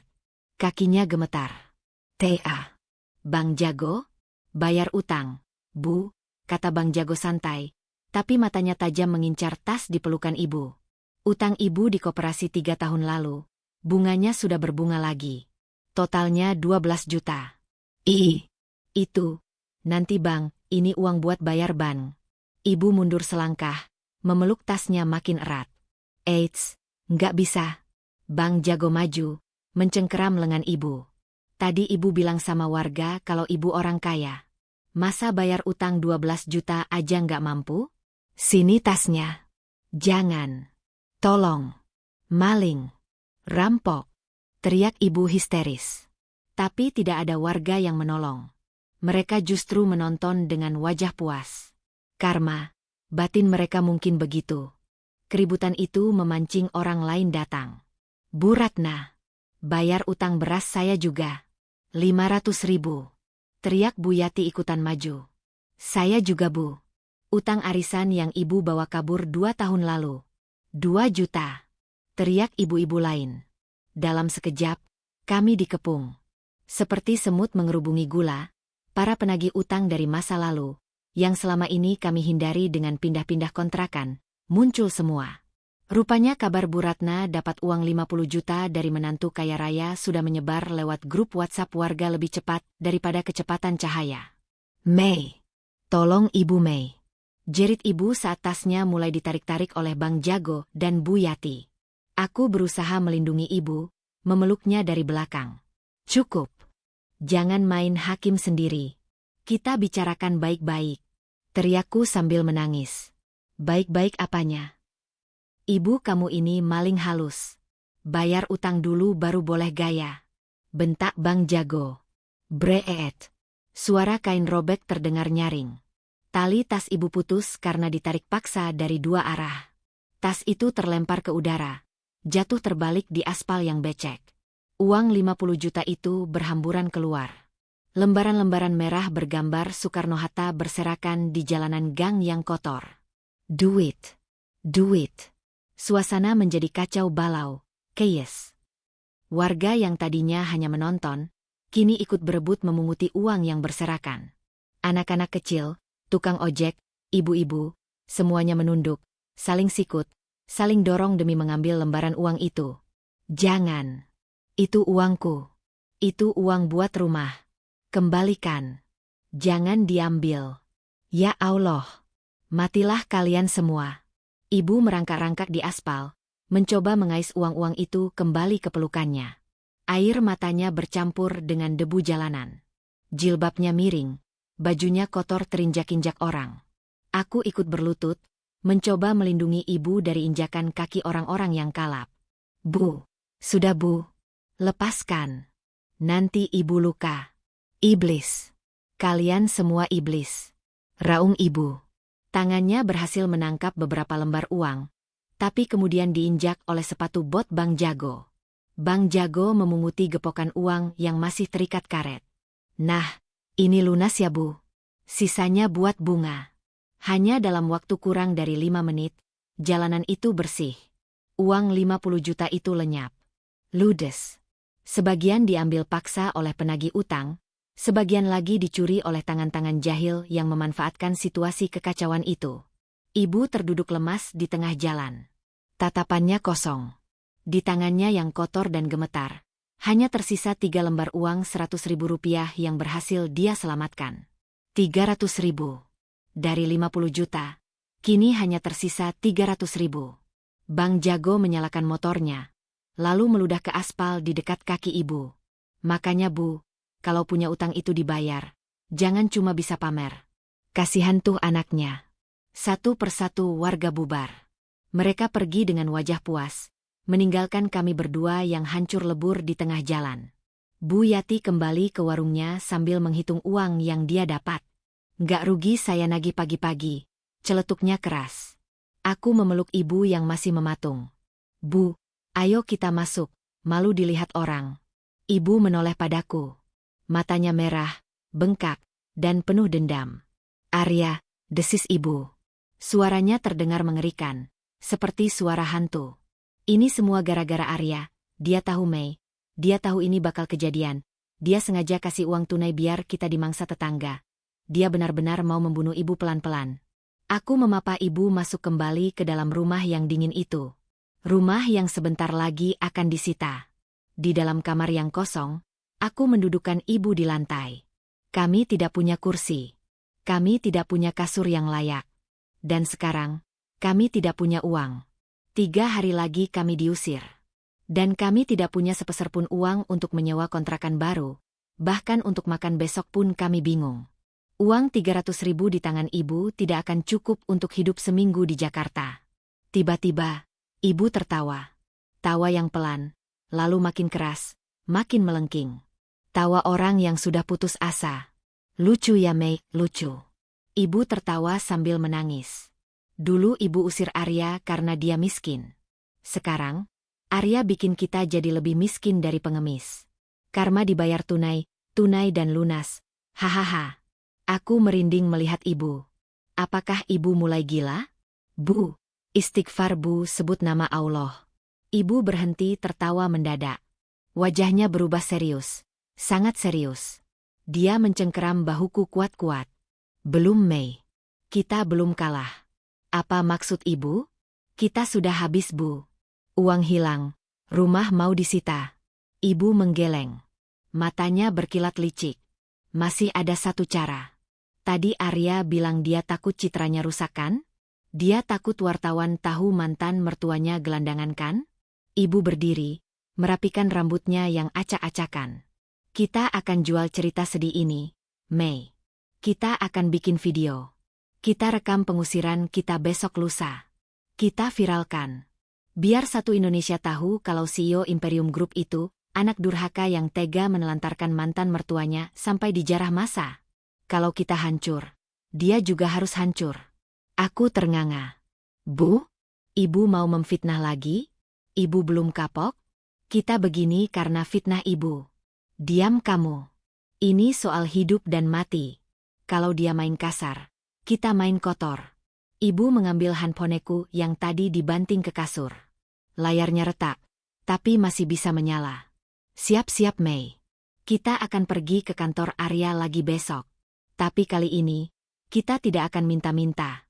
Kita akan bikin keributan. Kita akan bikin dia malu setengah mati sampai dia memohon-mohon sama kita buat diam. Aku menatap ibu dengan ngeri. Setan apa yang merasuki ibuku? Di saat kami sudah jatuh tertimpa tangga, ibu justru ingin menggali lubang kubur yang lebih dalam. Dan aku, anak yang lemah ini, lagi-lagi tidak bisa menghentikannya.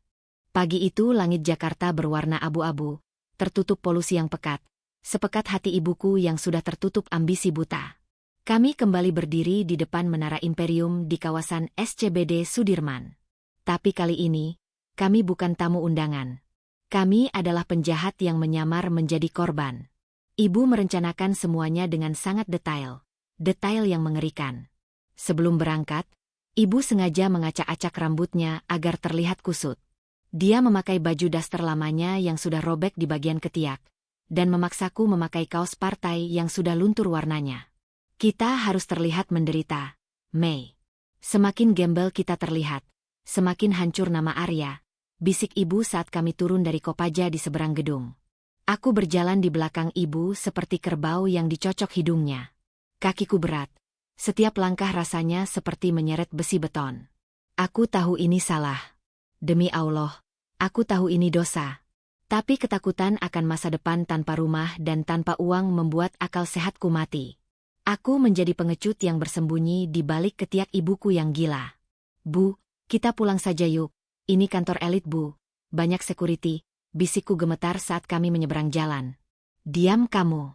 Ingat stiker ban di pagar rumah kita? 3 hari lagi kita tidur di kolong jembatan kalau rencana ini gagal. Hardik ibu tanpa menoleh. Kami sampai di lobi utama. Pintu kaca otomatis berdesing membuka. Hembusan udara dingin AC bercampur aroma pengharum ruangan wangi lavender langsung menyambut kami.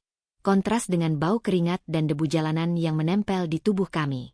Baru 2 langkah kami masuk, 3 orang petugas keamanan berseragam safari hitam langsung menghadang. Postur mereka tegap, earphone menempel di telinga, dan wajah mereka datar tanpa ekspresi. Maaf Bu, ada keperluan apa? Tanya salah satu petugas, Matanya memindai penampilan kami dari ujung kaki ke ujung kepala dengan tatapan curiga. Ibu langsung beraksi. Dia menjatuhkan dirinya ke lantai marmer yang mengkilap itu. "Tolong! Tolong kami!" teriak ibu histeris.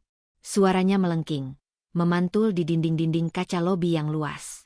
Orang-orang yang berlalu lalang, para eksekutif muda, tamu asing, karyawan necis, seketika berhenti.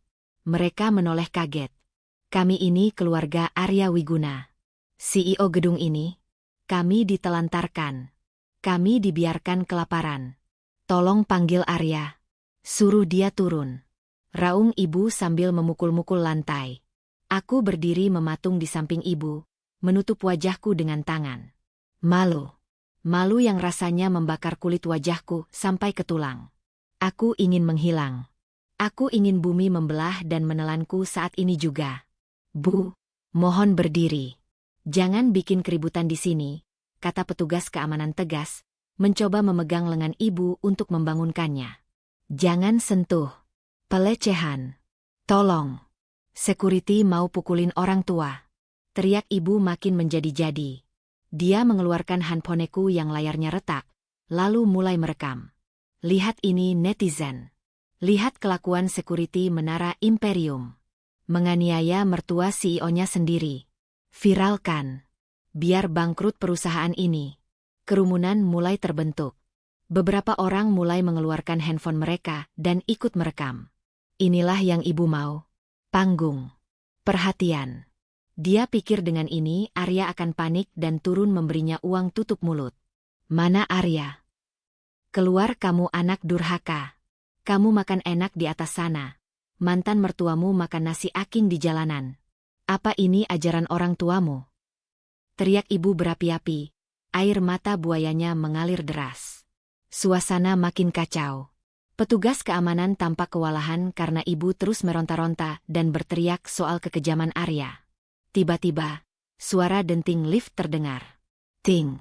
Semua mata tertuju ke arah deretan lift VIP. Pintu lift terbuka.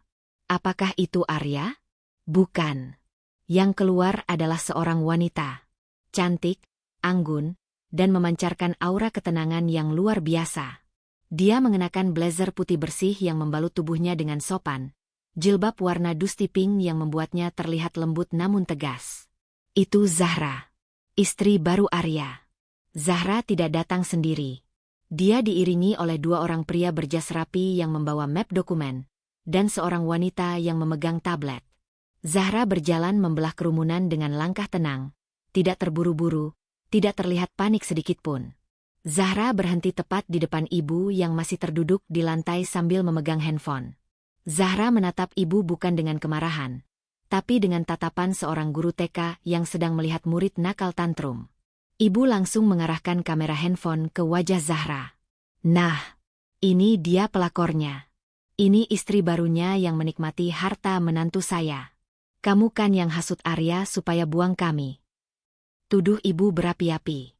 Zahra tersenyum tipis. Sangat tipis. "Assalamualaikum, Ibu Ratna." "Mbak Maya," sapa Zahra lembut. Suaranya jernih, terdengar jelas di tengah keheningan lobi yang mendadak senyap. "Jangan sok manis kamu. Mana Arya? Dia takut ketemu saya," bentak ibu. Zahra menggeleng pelan. Mas Arya sedang memimpin rapat direksi dengan investor dari Jepang. Beliau tidak bisa diganggu oleh drama murahan seperti ini. Jadi, beliau mengutus saya untuk menyelesaikan masalah ini. Secara permanen. Masalah? Kamu bilang kami masalah. Kami ini korban. Arya kasih kami rumah yang mau disita bank. Arya kasih kami uang yang ternyata pancingan buat penagih utang. Kalian berdua iblis. Zahra menghela napas panjang. Dia memberi kode pada wanita di sampingnya. Wanita itu menyerahkan tablet kepada Zahra.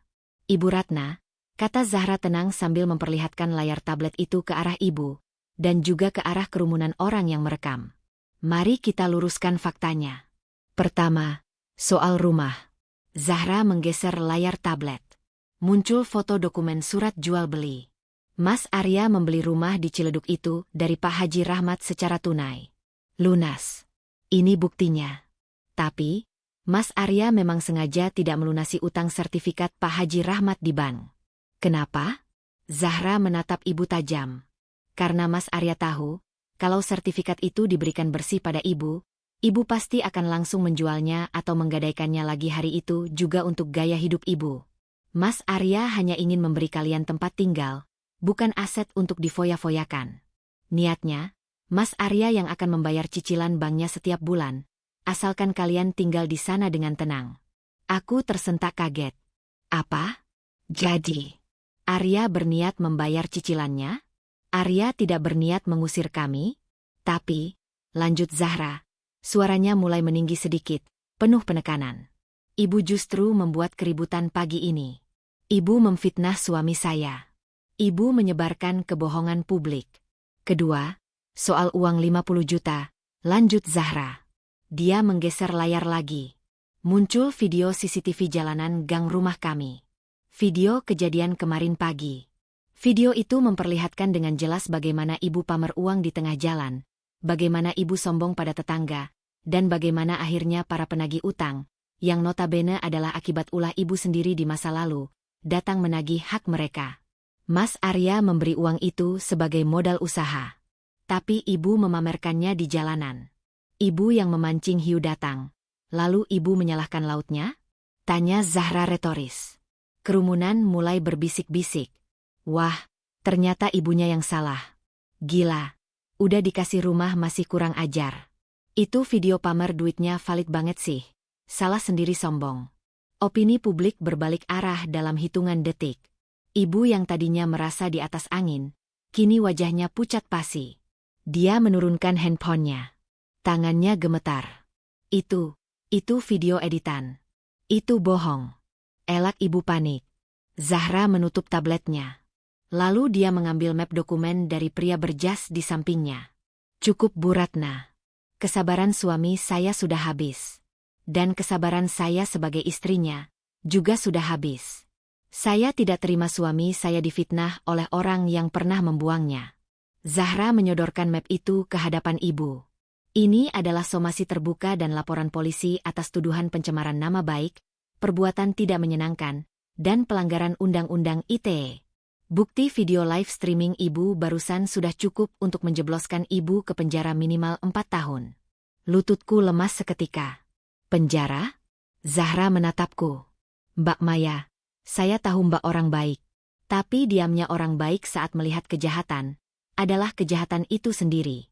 Mbak membiarkan ibu Mbak merusak nama baik Mas Arya. Maaf, saya harus tegas. Zahra menoleh ke petugas keamanan. Pak, tolong amankan mereka. Serahkan ke pos polisi terdekat kalau mereka tidak mau pergi dalam hitungan 10 detik.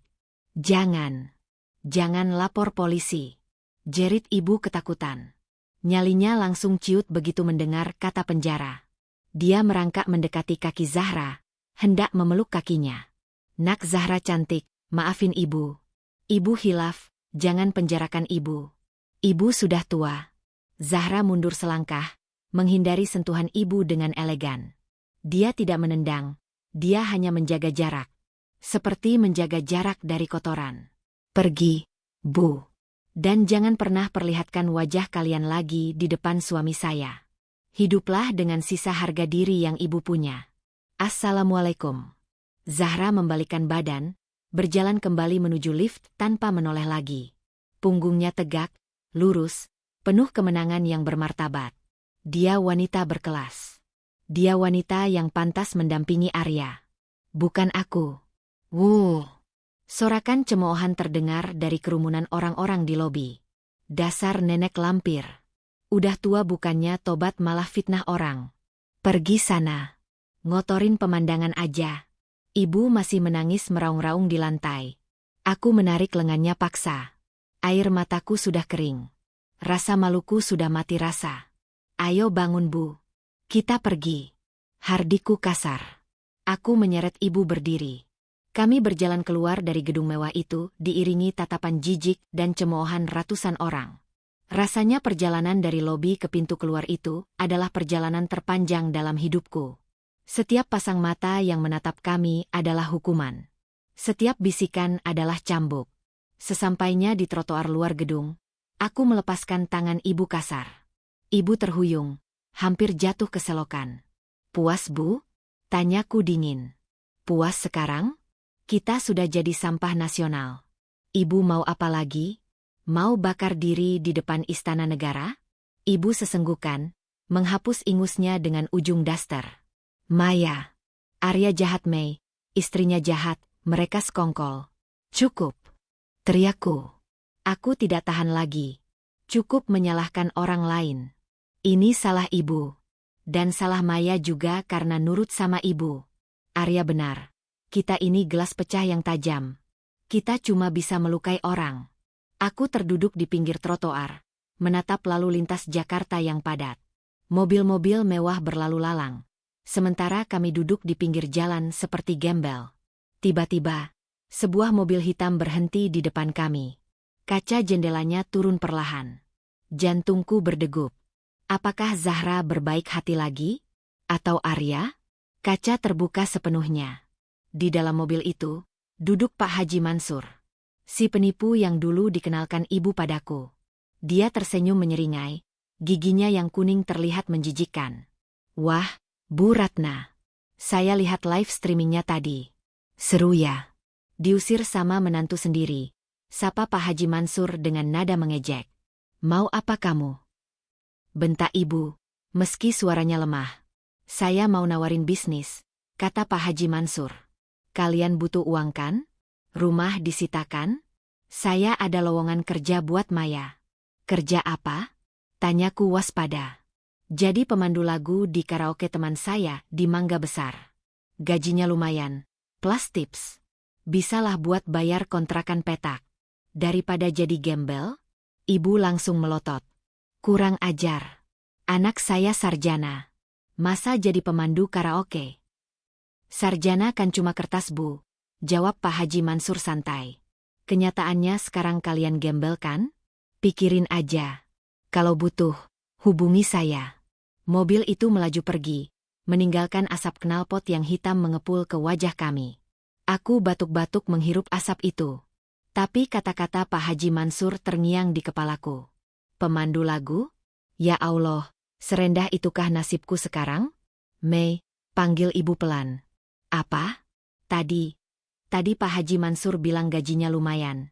Aku menoleh menatap ibu dengan mata terbelalak horor. Maksud ibu apa? Ya, daripada kita tidur di jalan. Mungkin kamu bisa coba dulu sebentar. Cuma nemenin nyanyi doang kan? Nggak ngapa-ngapain. Pelak. Tanpa sadar, tanganku melayang. Aku menampar ibu. Aku menampar ibuku sendiri. Suaranya tidak keras, tapi cukup membuat ibu terdiam 1000 bahasa. Dia memegang pipinya, menatapku tak percaya. Ibu mau jual Maya? Tanyaku, air mata mengalir deras membasahi pipi. Dulu ibu jual Maya ke juragan tanah. Terus ibu paksa Maya cerai sama suami yang baik. Sekarang ibu mau jual Maya jadi wanita penghibur? Ibu ini ibu macam apa? Maya. Ibu cuma. Aku berdiri. Kurasakan sesuatu yang patah di dalam dadaku. Sesuatu yang selama ini menahanku untuk tetap patuh, kini hancur berkeping-keping. Maya pergi, kataku dingin. Kamu mau kemana? Kamu tega ninggalin ibu sendirian? Ibu sudah tua, Mei. Ibu sakit-sakitan. Terserah ibu, jawabku sambil melangkah pergi menjauh. Urus diri ibu sendiri. Maya sudah capek jadi tumbal keserakahan ibu. Maya. Maya. Kembali. Anak durhaka. Kembali. Teriakan ibu terdengar memilukan di belakangku. Tapi aku tidak menoleh. Aku terus berjalan, menyusuri trotoar panas di bawah terik matahari Jakarta. Aku tidak tahu mau kemana. Aku tidak punya uang, tidak punya rumah, tidak punya tujuan. Tapi satu hal yang aku tahu pasti. Aku tidak akan pernah kembali ke pelukan ibuku lagi. Biarlah aku menjadi gelandangan sendirian, daripada hidup di neraka bersamanya. Namun, saat aku berjalan tanpa arah melewati sebuah toko elektronik yang memajang banyak televisi di etalasenya, langkahku terhenti. Di layar televisi itu, sedang tayang siaran berita siang. Breaking news. Kecelakaan maut di tol Jagorawi. Sebuah mobil mewah menabrak truk kontainer. Korban diidentifikasi sebagai CEO Imperium Group, AW, dilarikan ke rumah sakit dalam kondisi kritis. Duniaku berhenti berputar untuk kedua kalinya hari ini. Mobil Arya? Kecelakaan? Kritis? Apakah ini hukuman Allah untuknya karena sombong pada kami? Atau, apakah ini kesempatan terakhirku untuk melihatnya? Tanpa pikir panjang, aku berlari. Aku berlari sekuat tenaga mengejar bus yang menuju rumah sakit yang disebutkan di berita. Aku lupa kalau aku tidak punya uang. Aku lupa kalau aku baru saja diusir istrinya. Yang ada di kepalaku cuma satu. Arya. Aku harus melihatnya. Sekali lagi saja. Sebelum terlambat. Aku berlari menyusuri trotoar panas Jakarta yang berdebu. Kakiku lecet karena sandalku putus di tengah jalan. Tapi aku tidak peduli. Rasa perih di telapak kakiku tidak sebanding dengan rasa nyeri yang menghantam dadaku. Di kepalaku hanya ada satu tujuan. Rumah sakit Uki Cawang, tempat korban kecelakaan tol Jagorawi biasanya dilarikan. Aku tidak punya uang. Dompetku kosong. Saat melihat seorang tukang ojek pangkalan yang sedang mangkal di pinggir jalan, aku langsung menjatuhkan diri di kakinya. Aku menangis histeris, tidak peduli harga diri. Pak, tolong saya Pak. Tolong antar saya ke rumah sakit Uki. Suami saya kecelakaan. Saya tidak punya uang sepeser pun. Nanti saya bayar pakai HP saya ini, Pak. Tolong, Pak, nyawa suami saya. Tukang ojek itu, seorang bapak tua berwajah teduh, menatapku iba. Dia melihat air mataku yang deras dan wajahku yang pucat pasi. Tanpa banyak tanya, dia menyuruhku naik. Naik, Neng. Simpan HP-nya. Saya antar. Doakan saja rezeki saya lancar. Sepanjang perjalanan, aku terus berdoa. Bibirku tidak berhenti melafalkan nama Allah. Ya Allah, selamatkan dia. Jangan ambil dia dulu. Beri aku kesempatan minta maaf. Sekali saja. Cuma sekali. Angin jalanan menampar wajahku, seolah alam semesta sedang marah padaku. Sesampainya di lobi instalasi gawat darurat RS Uki, suasana sangat kacau.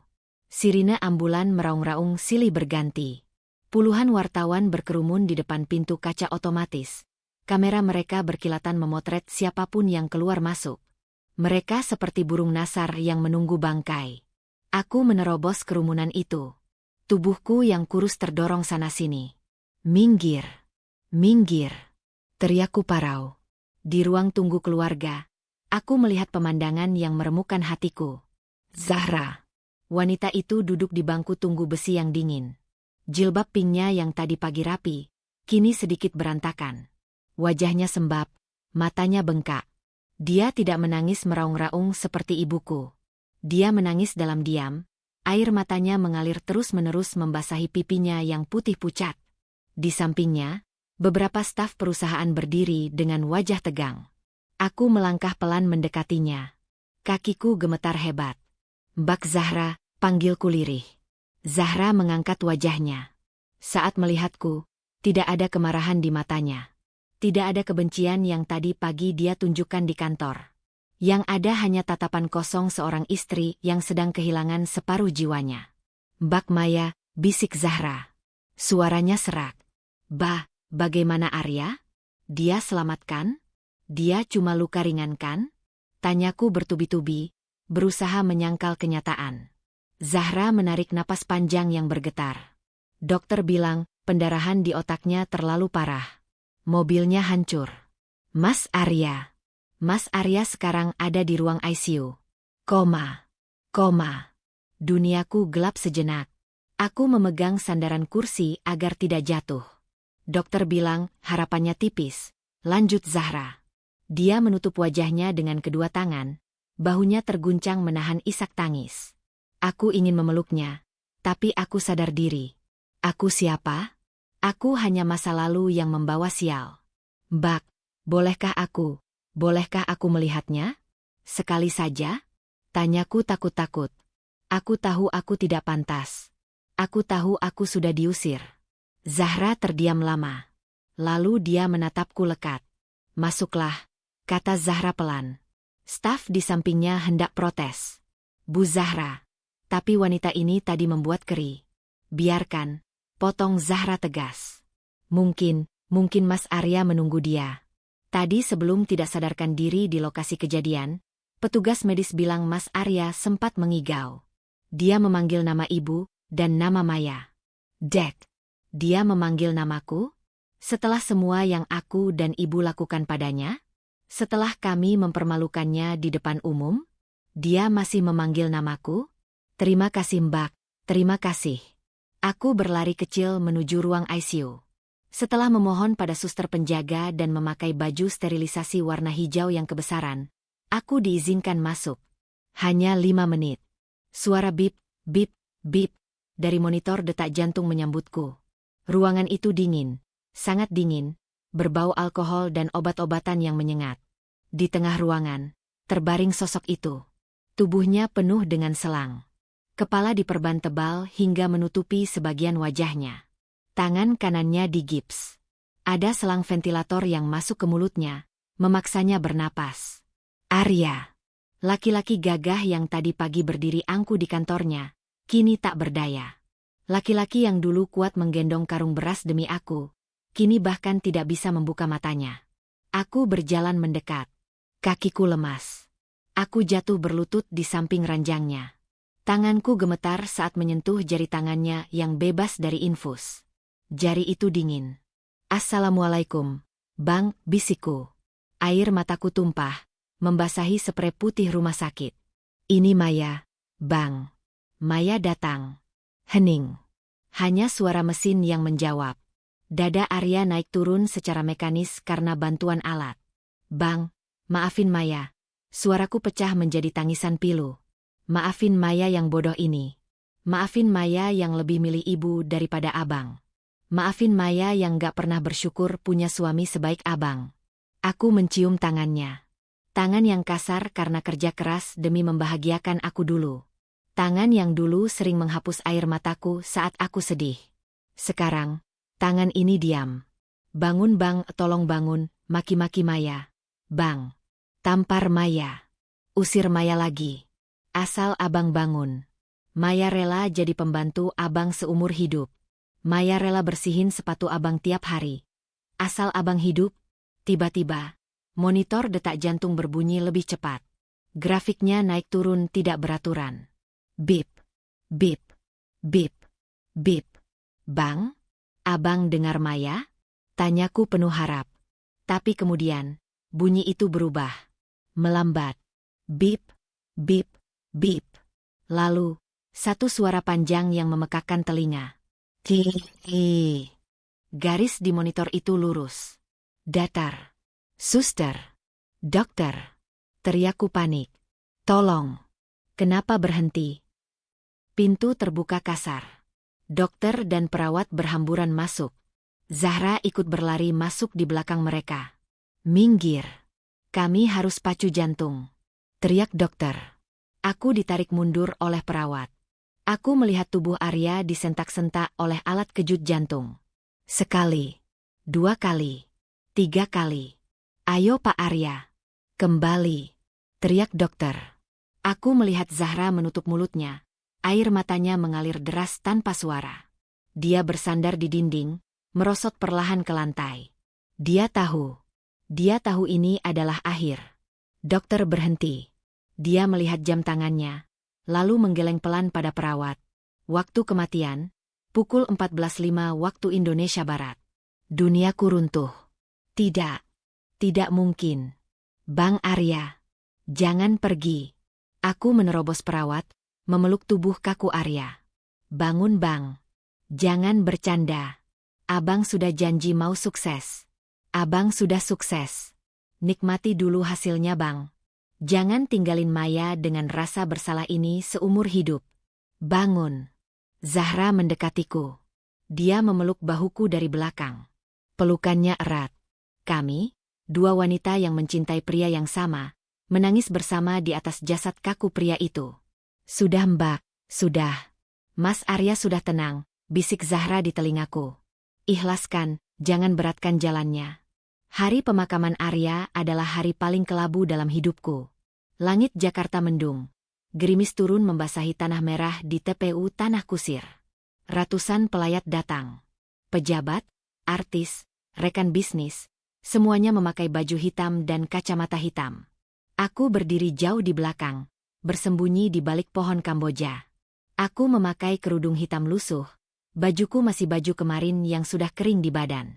Aku tidak berani mendekat ke liang lahat. Di sana ada Zahra yang duduk bersimpuh, menaburkan bunga dengan anggun meski wajahnya rapuh. Saat jenazah dimasukkan ke liang lahat, saat adzan dikumandangkan, rasanya separuh jiwaku ikut dikubur bersamanya. Allahu Akbar. Allahu Akbar. Selamat jalan, surgaku yang hilang. Selamat jalan, penyesalanku yang abadi.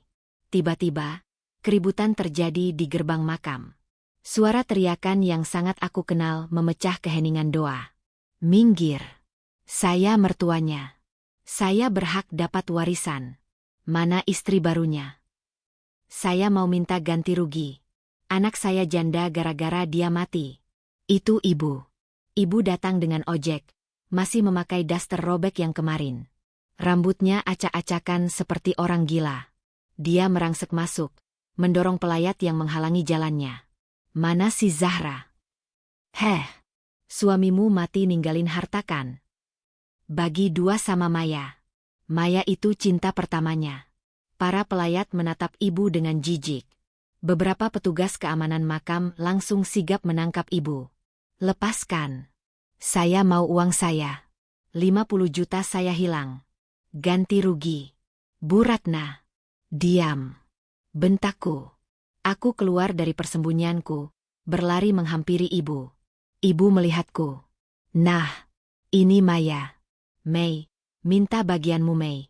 Mumpung kuburannya masih basah. Pelak. Kali ini bukan aku yang menampar, tapi seorang polisi wanita yang sedang bertugas mengawal pemakaman pejabat. Ibu Ratna, Anda kami tahan atas laporan membuat keributan di tempat umum dan pencemaran nama baik yang dilaporkan kemarin, kata polwan itu tegas. Borgol besi terpasang di tangan ibu. Ibu meronta-ronta, menjerit, meludah. Tapi tidak ada yang peduli. Ibu diseret masuk ke dalam mobil patroli, menjadi tontonan hina bagi ratusan orang terhormat. Aku hanya bisa menatap mobil polisi itu menjauh. Aku tidak mengejarnya. Aku tidak membelanya. Hatiku sudah mati rasa. Biarlah. Biarlah ibu menebus dosanya di dunia, sebelum dia menebusnya di akhirat. Setelah pemakaman sepi, setelah Zahra dan rombongan pulang, barulah aku berani mendekat ke gundukan tanah merah yang masih basah itu. Aku duduk bersimpuh di samping nisan kayu bertuliskan Arya Wiguna bin Haji Salim. Aku mengusap nisan itu. Kayunya terasa kasar, mengingatkanku pada tangan Arya. Bang, bisikku pada tanah merah itu. Sekarang Maya sendiri, Bang. Ibu sudah pergi. Abang sudah pergi. Maya nggak punya siapa-siapa lagi. Angin berhembus pelan, menggugurkan bunga Kamboja ke atas pangkuanku. Tapi Maya janji, Bang. Maya nggak akan jadi wanita lemah lagi. Maya akan habiskan sisa hidup Maya untuk menebus dosa-dosa Maya ke abang. Maya akan kirim doa buat abang setiap napas Maya. Aku mengeluarkan sesuatu dari saku bajuku. Itu adalah potongan kertas koran bekas pembungkus nasi uduk yang kutemukan tadi pagi. Di koran itu ada lowongan pekerjaan sebagai tukang cuci piring di sebuah warteg. Maya akan kerja, Bang. Kerja halal. Walaupun cuma jadi tukang cuci piring, Maya akan makan dari keringat Maya sendiri. Maya nggak akan serakah lagi. Maya mau jadi wanita yang abang banggakan, walaupun terlambat. Aku menempelkan dahiku ke nisan itu, menangis untuk terakhir kalinya. Tunggu Maya di surga ya, Bang. Kalau abang nggak nemuin Maya di sana, tolong cari Maya di neraka, dan kasih sedikit air sejuk dari doa abang. Aku bangkit berdiri. Kutatap langit sore yang mulai jingga. Matahari terbenam, tapi esok dia akan terbit lagi. Hidup harus terus berjalan, meski dengan hati yang pincang. Aku membalikkan badan, melangkah meninggalkan makam itu. Meninggalkan masa laluku yang penuh dosa. Aku berjalan kaki sendirian, tanpa uang, tanpa rumah, tapi untuk pertama kalinya dalam hidupku, aku merasa merdeka. Merdeka dari keserakahan, merdeka dari kebodohan. Assalamualaikum warahmatullahi wabarakatuh. Terima kasih telah mendengarkan kisah penyesalan ini di channel Dunia Beda. Semoga air mata saya menjadi pelajaran bagi kalian, bahwa jangan pernah membuang berlian demi biji jagung, dan jangan pernah menuruti perintah manusia jika itu melanggar perintah Tuhan. Hargai apa yang kamu miliki sebelum dia menjadi kenangan yang menyakitkan. Sampai jumpa di kisah berikutnya.